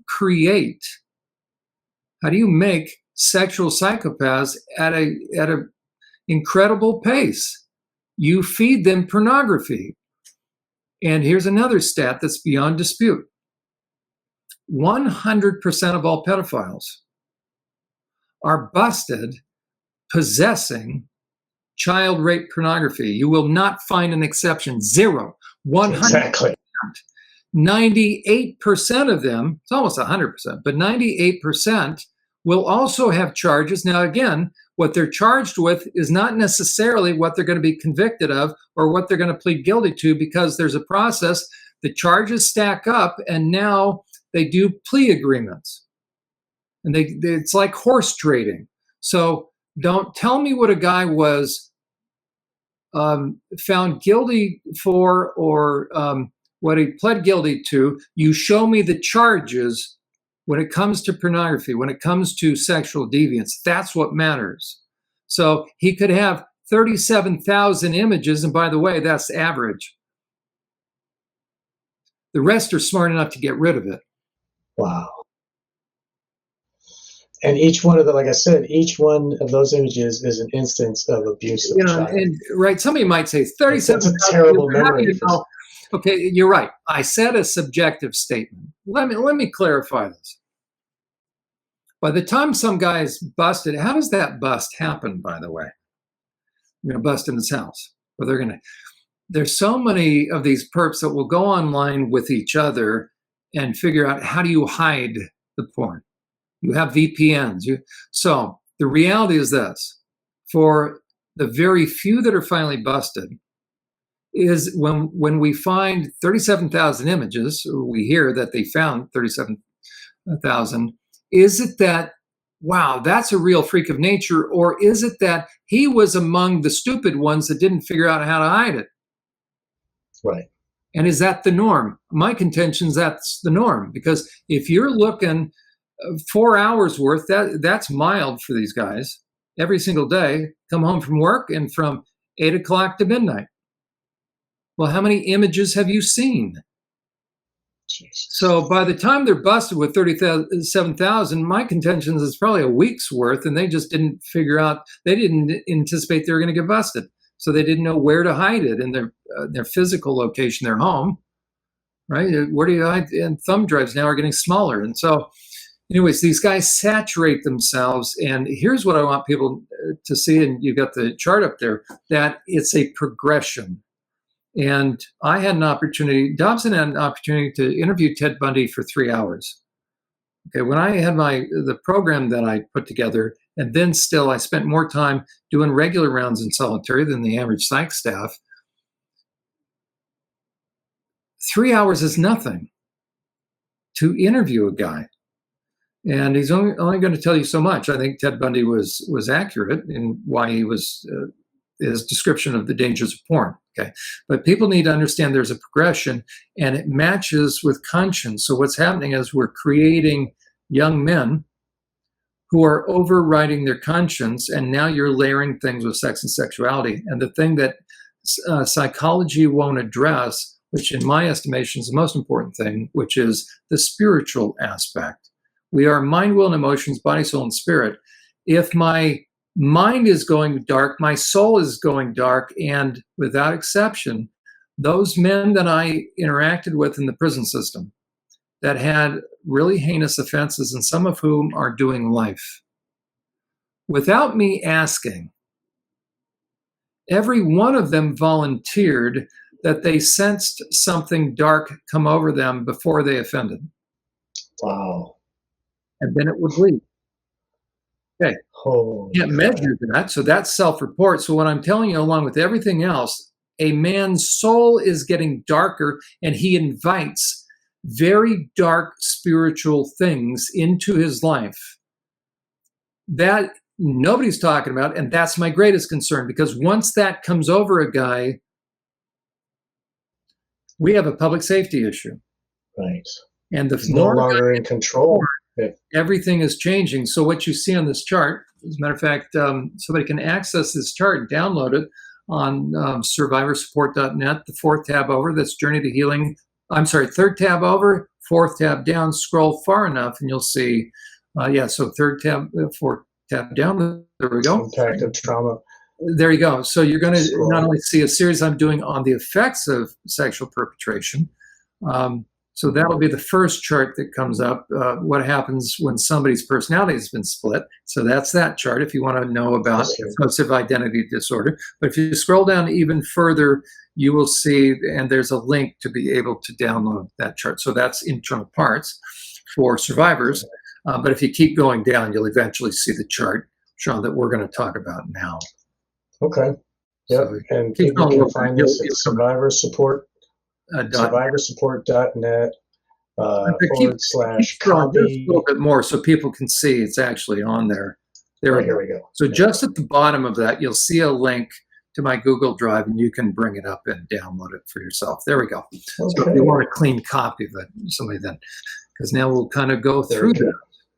And what I wanted to put together is to show people that there's a lot of different factors or aspects that all are in play. So when we hear of somebody sexually offending, it's not just an intellectual endeavor. Therefore, they just don't need cognitive behavioral therapy. That's really what sex offender treatment is. There's a program in the most Department of Corrections, separate than sex offenses, but the title, it's very catchy. It's called Thinking for a Change. Well, that, these guys need to start thinking for a change instead of being idiots. But at the same time, how many inmates didn't know the difference between right and wrong? So it's not a matter of cognition. It's not a matter of, for instance, there's a component that's called thinking errors. Okay, what are thinking errors? Well, it's really rationalization and justification. So you're going to help a sex offender or anybody else, an inmate, begin to realize, oh, hey, I think like that. Okay. But still, at the end of the day, pornography is not about a cognitive process. It's about affections. It's about mindset. It's about morals. It's about a spiritual component where I'm starting to objectify people. That's what we need to understand, so we can help also young people understand that you play around with this long enough, and you're going to move on this chart from left to right. And by the time you're busted, that'll be that olive green color. By the time you're busted, you'll horse trade away the actual charges, and so you will be sentenced for less than you were actually into. So that's where so how you read this chart, by the way, is that red on top is really the premise, which is as goes conscience, so goes, and you can almost do columns going straight down. Okay, so conscience is the key. And again, think about psychopathy. The way to understand psychopathy is conscience. So the lack of conscience, your empathy and your remorse, they go away. And so you're becoming more psychopathic. That's why my premise is psychopaths is not nature, nurture, or genetics. It is over time. You override your conscience and you will become a psychopath. How did Germany go from Germany to Nazi Germany in a few years? They overrode their conscience. Okay, so that's so deep within the human heart lies a Nazi, and that's not very flattering about us. We don't want to believe that, but right, people say, I'd never sex offend. Really? You keep going down this slippery slope, and guess what? You'll do stuff you never anticipated. And then if you're smart, you'll hide it and you run for political office. Right. Okay. So it changes the brain. Like you can start over here on the left, softcore gateway, and that's the category. It says Playboy, Penthouse, Victoria's Secret, anime, and furries. And then it moves to the right a little bit, computer-generated, Pornhub, and OnlyFans, role-playing, sex chatting, and then move over a little more, XXX, deviant, animated, hentai, deviant, and zoophilia, which is bestiality. There you go. And then barely legal, and fetishistic. We're continuing down into the deviancy. Deviant abuse, gonzo, I can't read that one. Something abuse. And then kink, BDSM. Latina. That's Latina. That's just an example. Those are really heinous categories on Pornhub, where along with raping women or forcing them to have sex, they're degrading. So putting like when they poop on them and stuff. Dog food on their head, or a bunch of guys ejaculate into a container or urine and they dump it on the woman. So it's the next step from what? BDSM. So I'm not only perpetrating harm, but now with the deviance, I now want to humiliate. I want to defile then humiliate. Right. And the defile and humiliate relates to the SRA. Like the SRA it's a systematic system of like defiling and humiliating to the worst. So it's no longer about attraction. So that's where Cantor and others, they know this, but they play upon people's ignorance because the average person assumes that other people are like them because the average person doesn't want to override their conscience. So it really goes to this, that we all wrestle with lust. And we assume that everybody does, correct? But then we assume if somebody really gets into lust, then it's passion, and that's what gets them into issues. So they will cause problems in their life if lust is built to a point where passion got out of control, and they lose their minds. That's how affairs happen. Okay.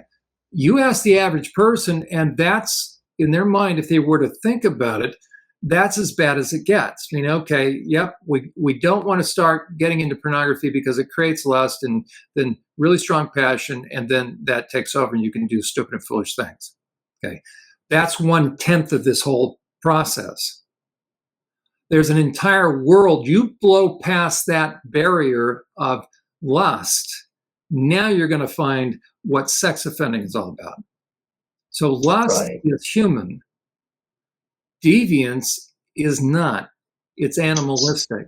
And it's like nature. And so again, lust, a guy will lust to the extent that he still thinks that the object of his lust is enjoying herself, or whatever, right? But for the average person, when you hear about rape, think about what's happening. Let's say and how do you not know? Oh, my victim isn't enjoying herself. Right. Okay. Let me ask any of us. Could you get an erection knowing that you're not only causing pain, but you're going to cause lifelong trauma? Would you get up? You get off on that? No. So when we hear college frat house parties where they're doing a gangbang, what is that? They've totally objectified a woman, and they're getting an erection, and they're going to rape a woman that's passed out. You're not normal at that point. Now the question is, how bad are you going to get? At that point, it's like how you fuel that. But that's on all college campuses. That shows you our society has already shifted into the term objectification. I'm not seeing this woman or this person or a child as a person any longer.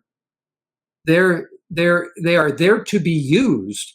And so we financially objectify, we sexually objectify as a society shifts from a high value of people to a low value of people. And that's what communists need. Any kind of dictator needs to shift that. Why?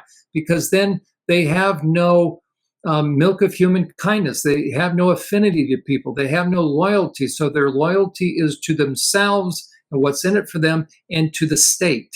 And so that's why Kinsey knew, the CIA knew, you want to shift a culture ultimately away from, we hold these truths to be self-evident, that all men are created, that's a theological statement, created equal. Therefore, why am I not going to cross somebody's boundaries? Using that as a template, I'm not going to cross somebody's boundaries because you are created in the image of God, and so I'm not going to trespass against you. But if I can get you as a person or a culture to dispense with that, so ultimately atheists want to be atheists because they don't want to believe they're going to be held accountable for what? How they treat another person. If I can dispense with the idea that a human being is valuable by virtue of existing, cradle to the grave, so if I can shift that in a person or in a culture, now I can take over, I can manipulate them, and I can cause them to do anything, burn buildings down, rip statues apart, set up zones of love where it's zones of rape, right? And so now we have ultimately done away with the primary unit of the civilization of human beings, which is called the family.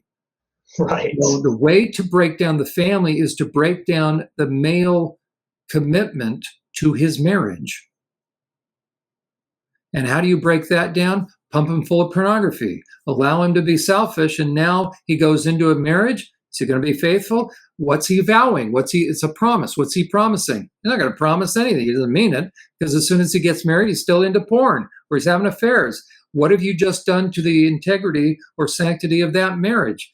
Now you've hurt your spouse, and now if a child's born into that, now child's born into a dysfunctional family. What's a dysfunctional family? One that is tension reducing but never tension resolving. If a husband and a wife, if they're not heart-to-heart connected, then somebody is dissatisfied, somebody's being hurt.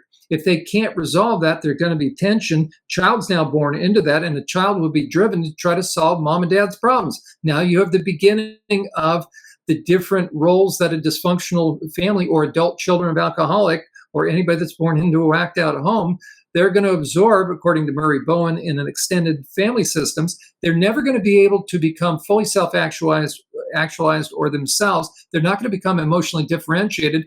They will end up absorbing the tension. They can't grow into their own person. They're always worried about mom or dad. And so they will spend their time trying to figure out how to walk on eggshells and bring the tension down, or they're finally going to say, to hell with this, I'm out of here.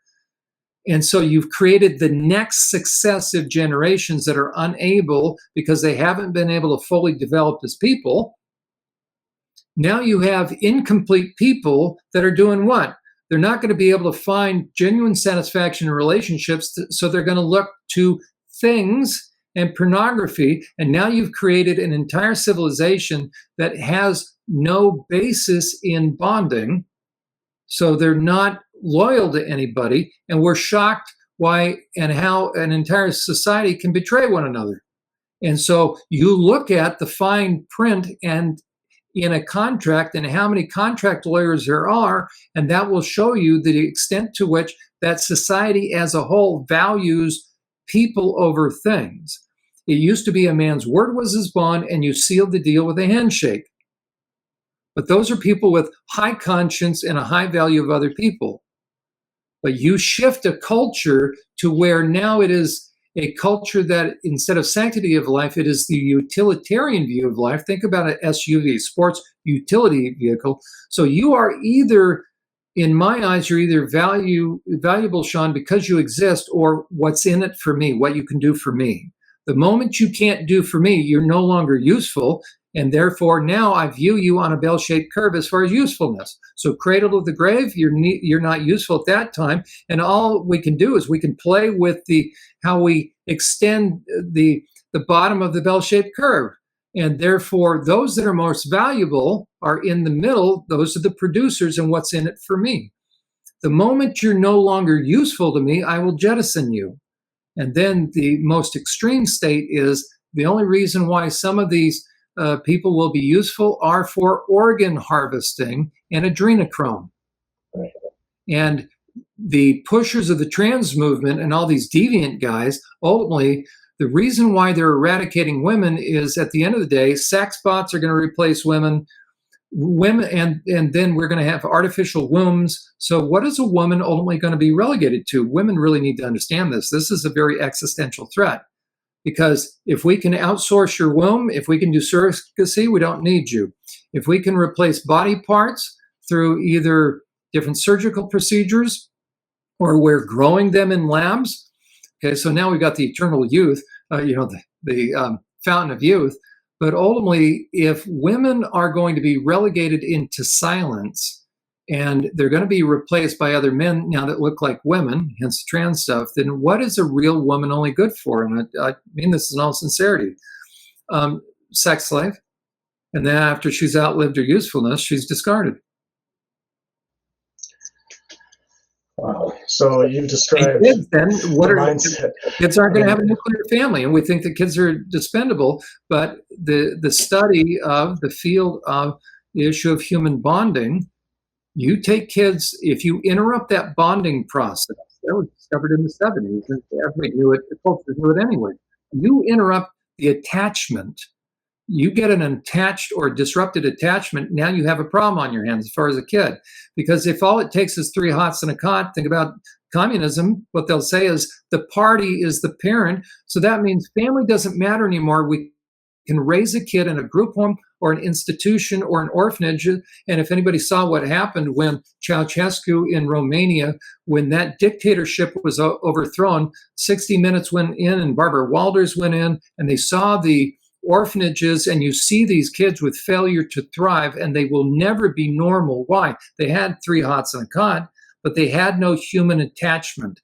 Why do we worry about kids in the system, foster care kids? As a matter of fact, to become a foster parent, you have to go through training. What kind of training? You have to be trained in what to expect in terms of behaviors as far as soiling oneself, wetting oneself, enuresis and caprices, smearing of feces, smearing it on the wall, hoarding of food. Why do parents need to be trained? Why do they need to go through the classes in order to be a foster parent? Because the kid you're going to bring into your home is not the average kid. And by the way, if you're a foster parent, you never want to foster a child that's older than your children. You want to foster a child youngest. Why? The child has more than likely already been perped on. He's going to perp on your kids. And I'm not faulting the kids. They're going to act it out. That's different than adults. If you're going to adopt a child from the system, you have to understand it's a lifetime of service, and you're probably going to be working with a child that may never bond to you for your entire life.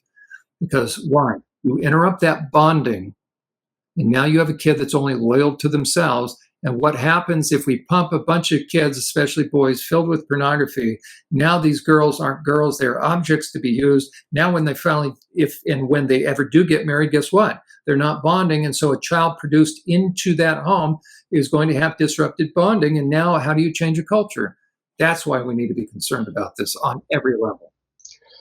Man, that is so true. And along with the interruptions in bonding, birth in a hospital where they give Pitocin to the mother that interrupts the natural oxytocin, and then they circumcise the baby, or the male anyway, and then that baby no longer bonds with its mother. It doesn't latch on. It changes that kid. It makes him like the way that they attack the family is like on so many levels, and this. Like it all seems to be the same attack. Like it's the same overall what's happening to, like, they attack the family, like you said, for the communist purposes. If they can replace mommy and daddy with the state, then, I mean, why is it we only have Republican and Democrat? Why are there only 2?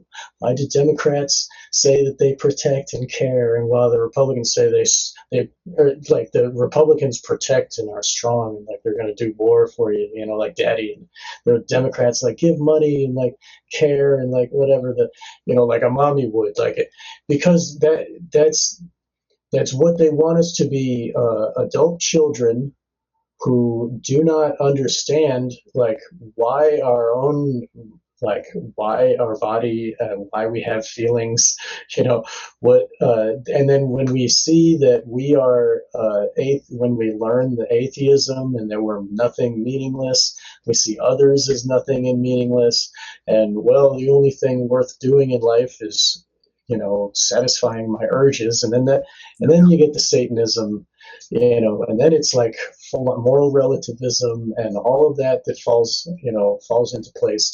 The entire society suddenly is satanic. I mean, you get other nations calling America the Great Satan. That's right. And how I describe Satanism is you just quote Aleister Crowley, "To thine own self be true." It's like, that's just self. The modern day phrase of that is, you know what? I'm going to do me. Right. Welcome to society. Black Friday is the old classic thing. I'm going to trample anyway, women and children to get a TV I don't need. And then once I get it, I'm going to be watching it.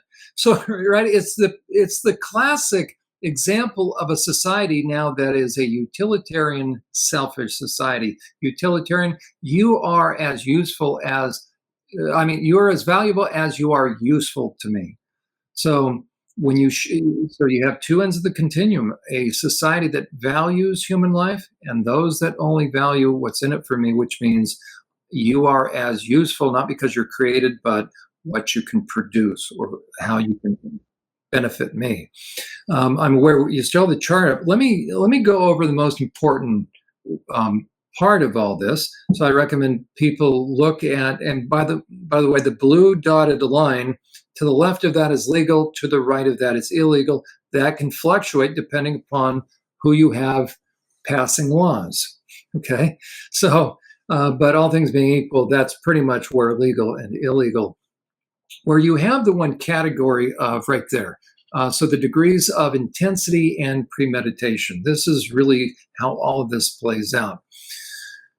The difference between, and what Robert Hare focused on in the Hare psychopathy checklist, he focused on what I call, and it's really the upper level, the impulsive. He equates psychopathy, or an integral part of psychopathy is the degree of impulsivity.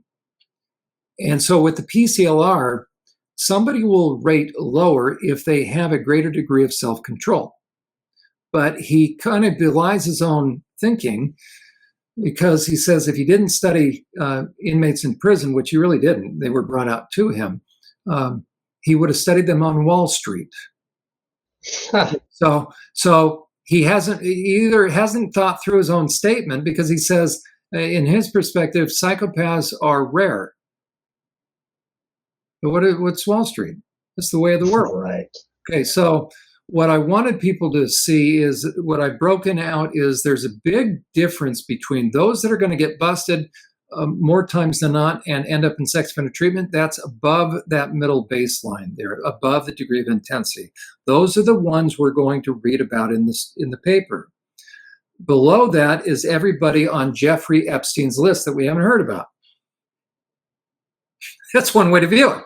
Okay, so right, they're still hidden. They're right? So good.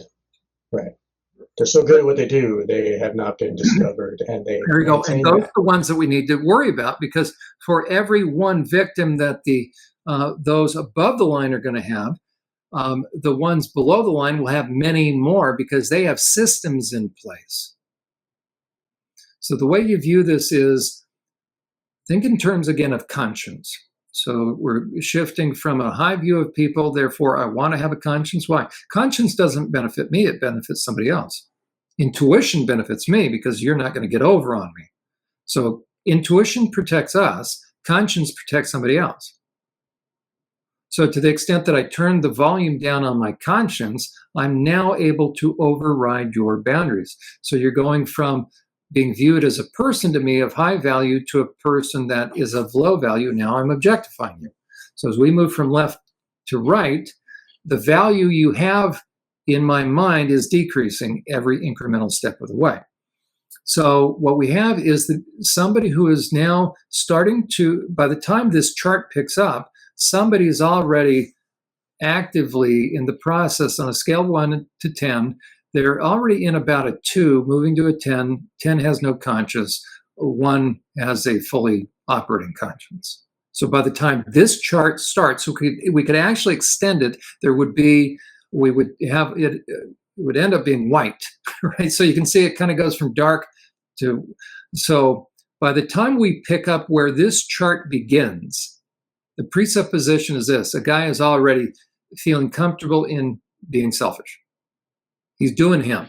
Okay, so welcome to the world. So we have an average guy that's saying, you know what, I'm looking out for number one, like Frank Sinatra, I did it my way. The poem Evictus, I'm the captain of my ship, master of my fate. Okay, so we already have John Q. Public, who's a normal American citizen, who's pretty selfish, but he's playing by the rules. That's why he's on the left of that line.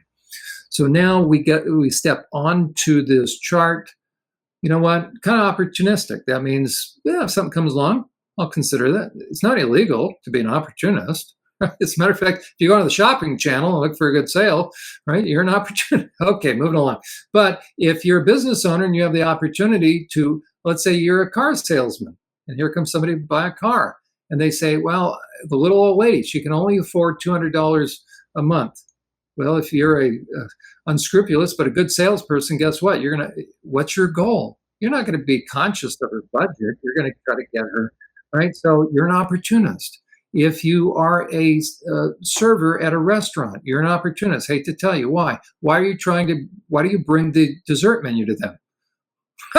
You know they just ate. You know they right. Not healthy for them. Why do you upsell them? Why do you offer more drinks? Why do you talk about the specials? Okay, it's not bad. I'm not faulting anybody, but this is the way the world works. Okay, so. If I allow think about the opportunity that those kids have with that phone in their pocket. Wow. Okay, right. So this is just life. But the more I allow myself to become an opportunist, the more I'm allowing myself to go from black and white as far as right and wrong. Now I'm getting kind of grays. Now it's 5 shades of gray. Okay, we haven't gotten to 50 shades yet. We're 5 shades of gray. Right now it's like little white lines. This is where we play on the edge. Okay, this is where we hopefully teaching our kids. We're either modeling one thing or the other, right? How about I take the shopping cart out, I unload my groceries, or let's say Home Depot, because groceries may have frozen items in it. Let's say Home Depot or Lowe's. I've unloaded the cart. I look over there, 25 feet away is the cart return.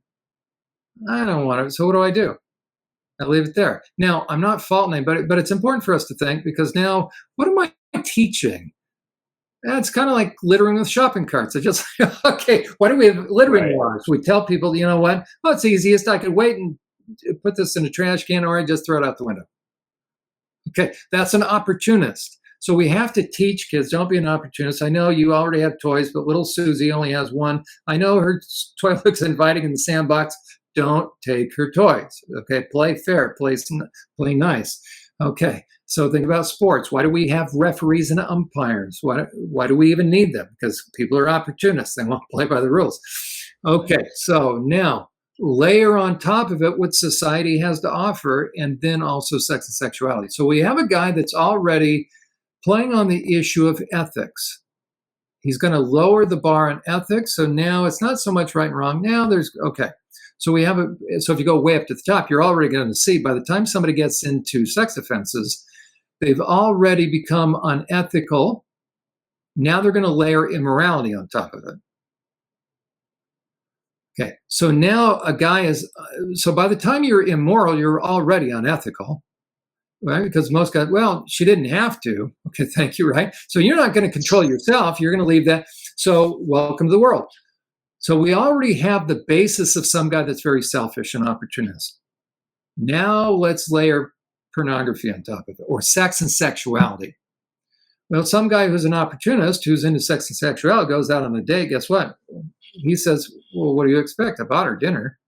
So he may never have been into pornography, but what is he going to do? He's going to take advantage of her. He's going to put a little pressure on her. Okay. Now he gets some pornography. Ooh, what's that going to do? Now it's going to speed up this normal process. He's already into objectifying by degree, because now he's rationalizing, justifying boundary crossing. Now you're going to fuel the fire of sex and sexuality. It's usually going to start with a gateway thing. So now we have layered on top of it, he's either starting to become more impulsive or more habitual. in terms of just the way he's interacting with people, now we're going to introduce him to the issue of selfish sex and sexuality, and now pornography. Depending upon if he was more self-controlled or less self-controlled, he's going to start to play this out.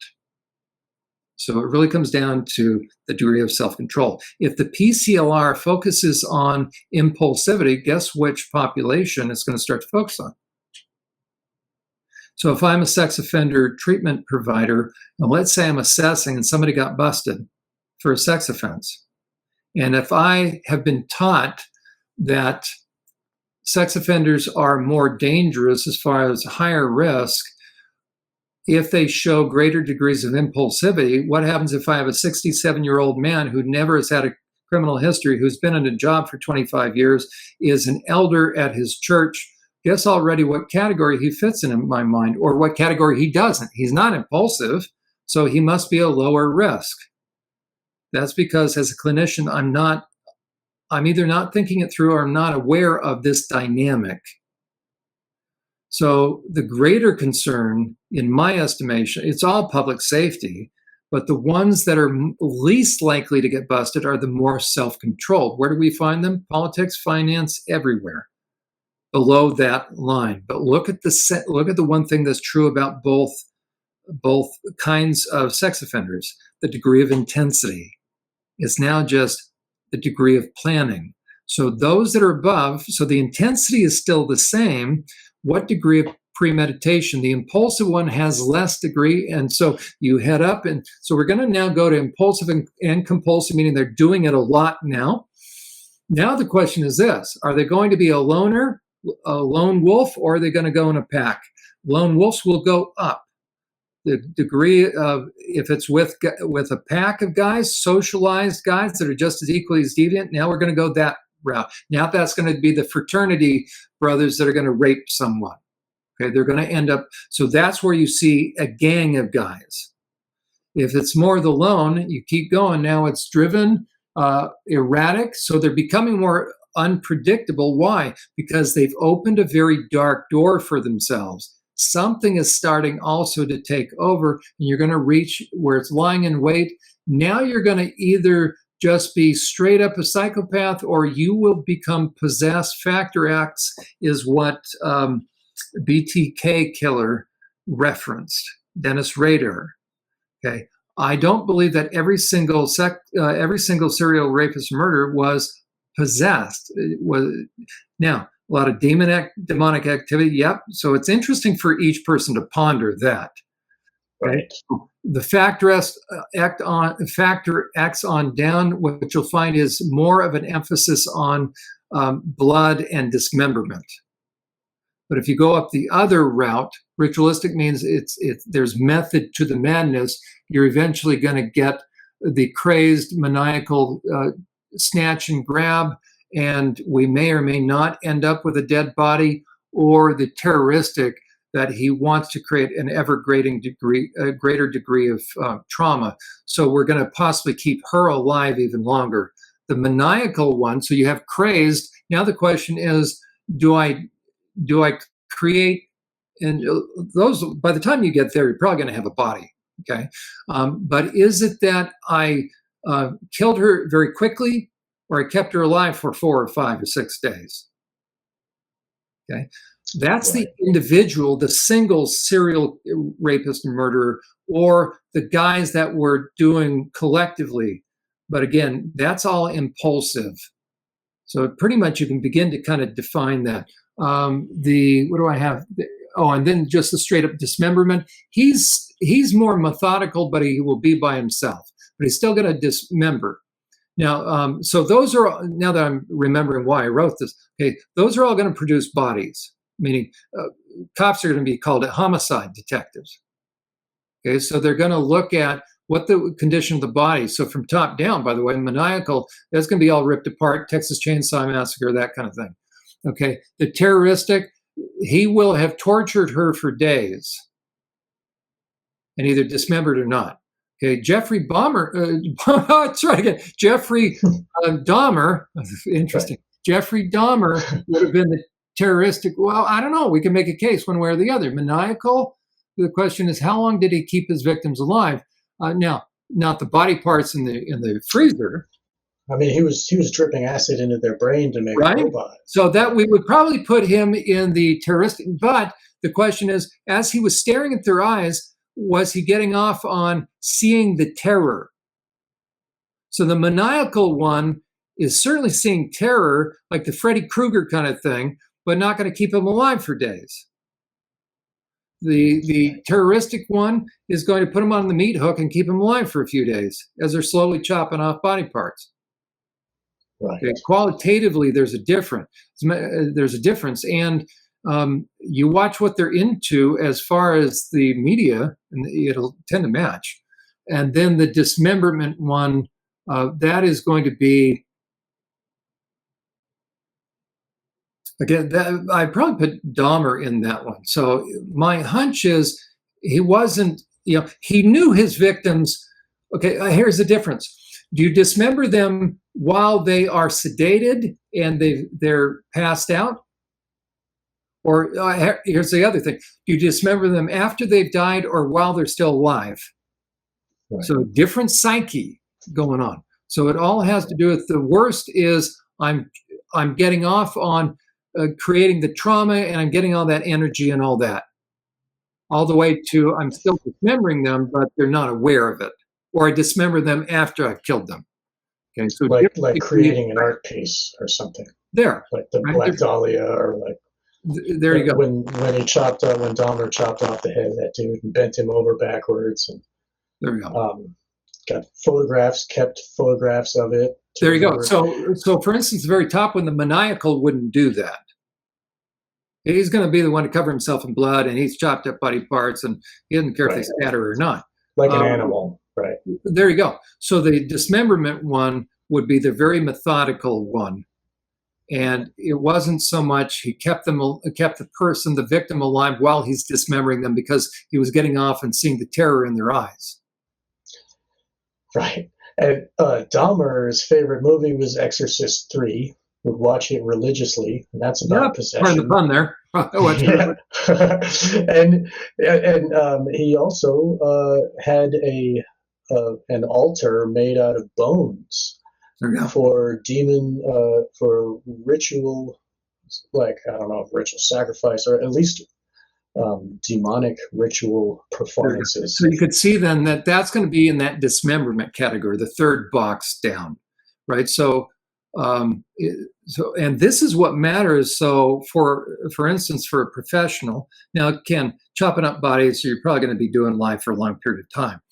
But it's important. But let's say we find a guy that hadn't chopped up body parts, but just like you talked about, let's say we find that he has a lot of films. So some guy is busted for raping 5 women at different times, or 3 women, or a child. But what we find among his items are a lot of movies about Jeffrey Dahmer. Should we worry about that? Hello? So yeah, it matters the kind of media they're looking at, but the average assessment won't take that into account. The average assessment doesn't even inquire about pornography. Right. It's a glimpse into their mind and their will, and that's right. That's why it's so important that we can to apply the knowledge of what the perpetrator is watching and is consuming, and apply that to this scale here that you've created on this PDF that this JPEG that you've given us here, that we can see the level of we can see their mind. It's a glimpse into their mind. If somebody's watching deviant abuse or kink or whatever, they obviously do not care about the victim. They obviously only care about they get gratification from the abuse of the victim, and that shows the will of the person. Yeah. And if somebody is watching snuff porn, they're not going to be an upstanding member of society. They're not going to be. But the scary thing is, go back to that chart, Sean, because here is, speaking of SRA, go back to the portion. There we go. That we were just looking at. Now on the bottom. Dang it, we need more time. Where are the time? It's all right. We got more. We can do another. So we can do another one. But the scariest people are the ones that are below that degree of intensity, meaning below that line, right? Because these are the ones that are perpetrating MK Ultra and SRA. I want people to understand that the top don't do SRA. Now, they may have satanic stuff. They may carve pentagrams into people. That's not SRA. SRA is going to be people who are doing stuff to kids behind the scenes that, in addition to everything else they're doing, now they have dark religious trappings and things they go through by night, yet by day they hold upstanding jobs, and they can be pastors, they can be anybody. They're able to hide it much better. Okay, they can be college professors. Okay, this is the category that we need to worry about, because these are the people that we will least likely suspect. And these are people that are harming. For instance, when I meet with the client that I'm going to be meeting with momentarily, she was horrifically abused by people in that category, made to participate in things. It was so traumatic that she forgot about it. And now the memories are coming back. And talk about lifestyles of the rich and famous, certain people that were involved. I now have names. I'm not going to do anything with those names, but I tell you what, it is surreal to think that a lot of people that we would think about in positions of authority, trust, and respect, by day, they look normal. By night, they're doing heinous things and taking kids, gaining access to kids, other people's kids that they're bringing to these events, and gang raping kids and doing other things to kids. And so, the question is, where are all those missing kids that came across the border? Yeah. Right. Or pregnant women that they're busing up from Mexico. Right. We don't want to believe, well, no, the kids just went missing. Really? Well, I can tell you where some of those kids go, and they'll never be found, because they're used in things like this by people that by day, people in law enforcement, people in military, people in every aspect of society that we would never guess. So the greatest threat are, in terms of safety for women and children, are the people that are in the high degree of planning and high degree of self-control.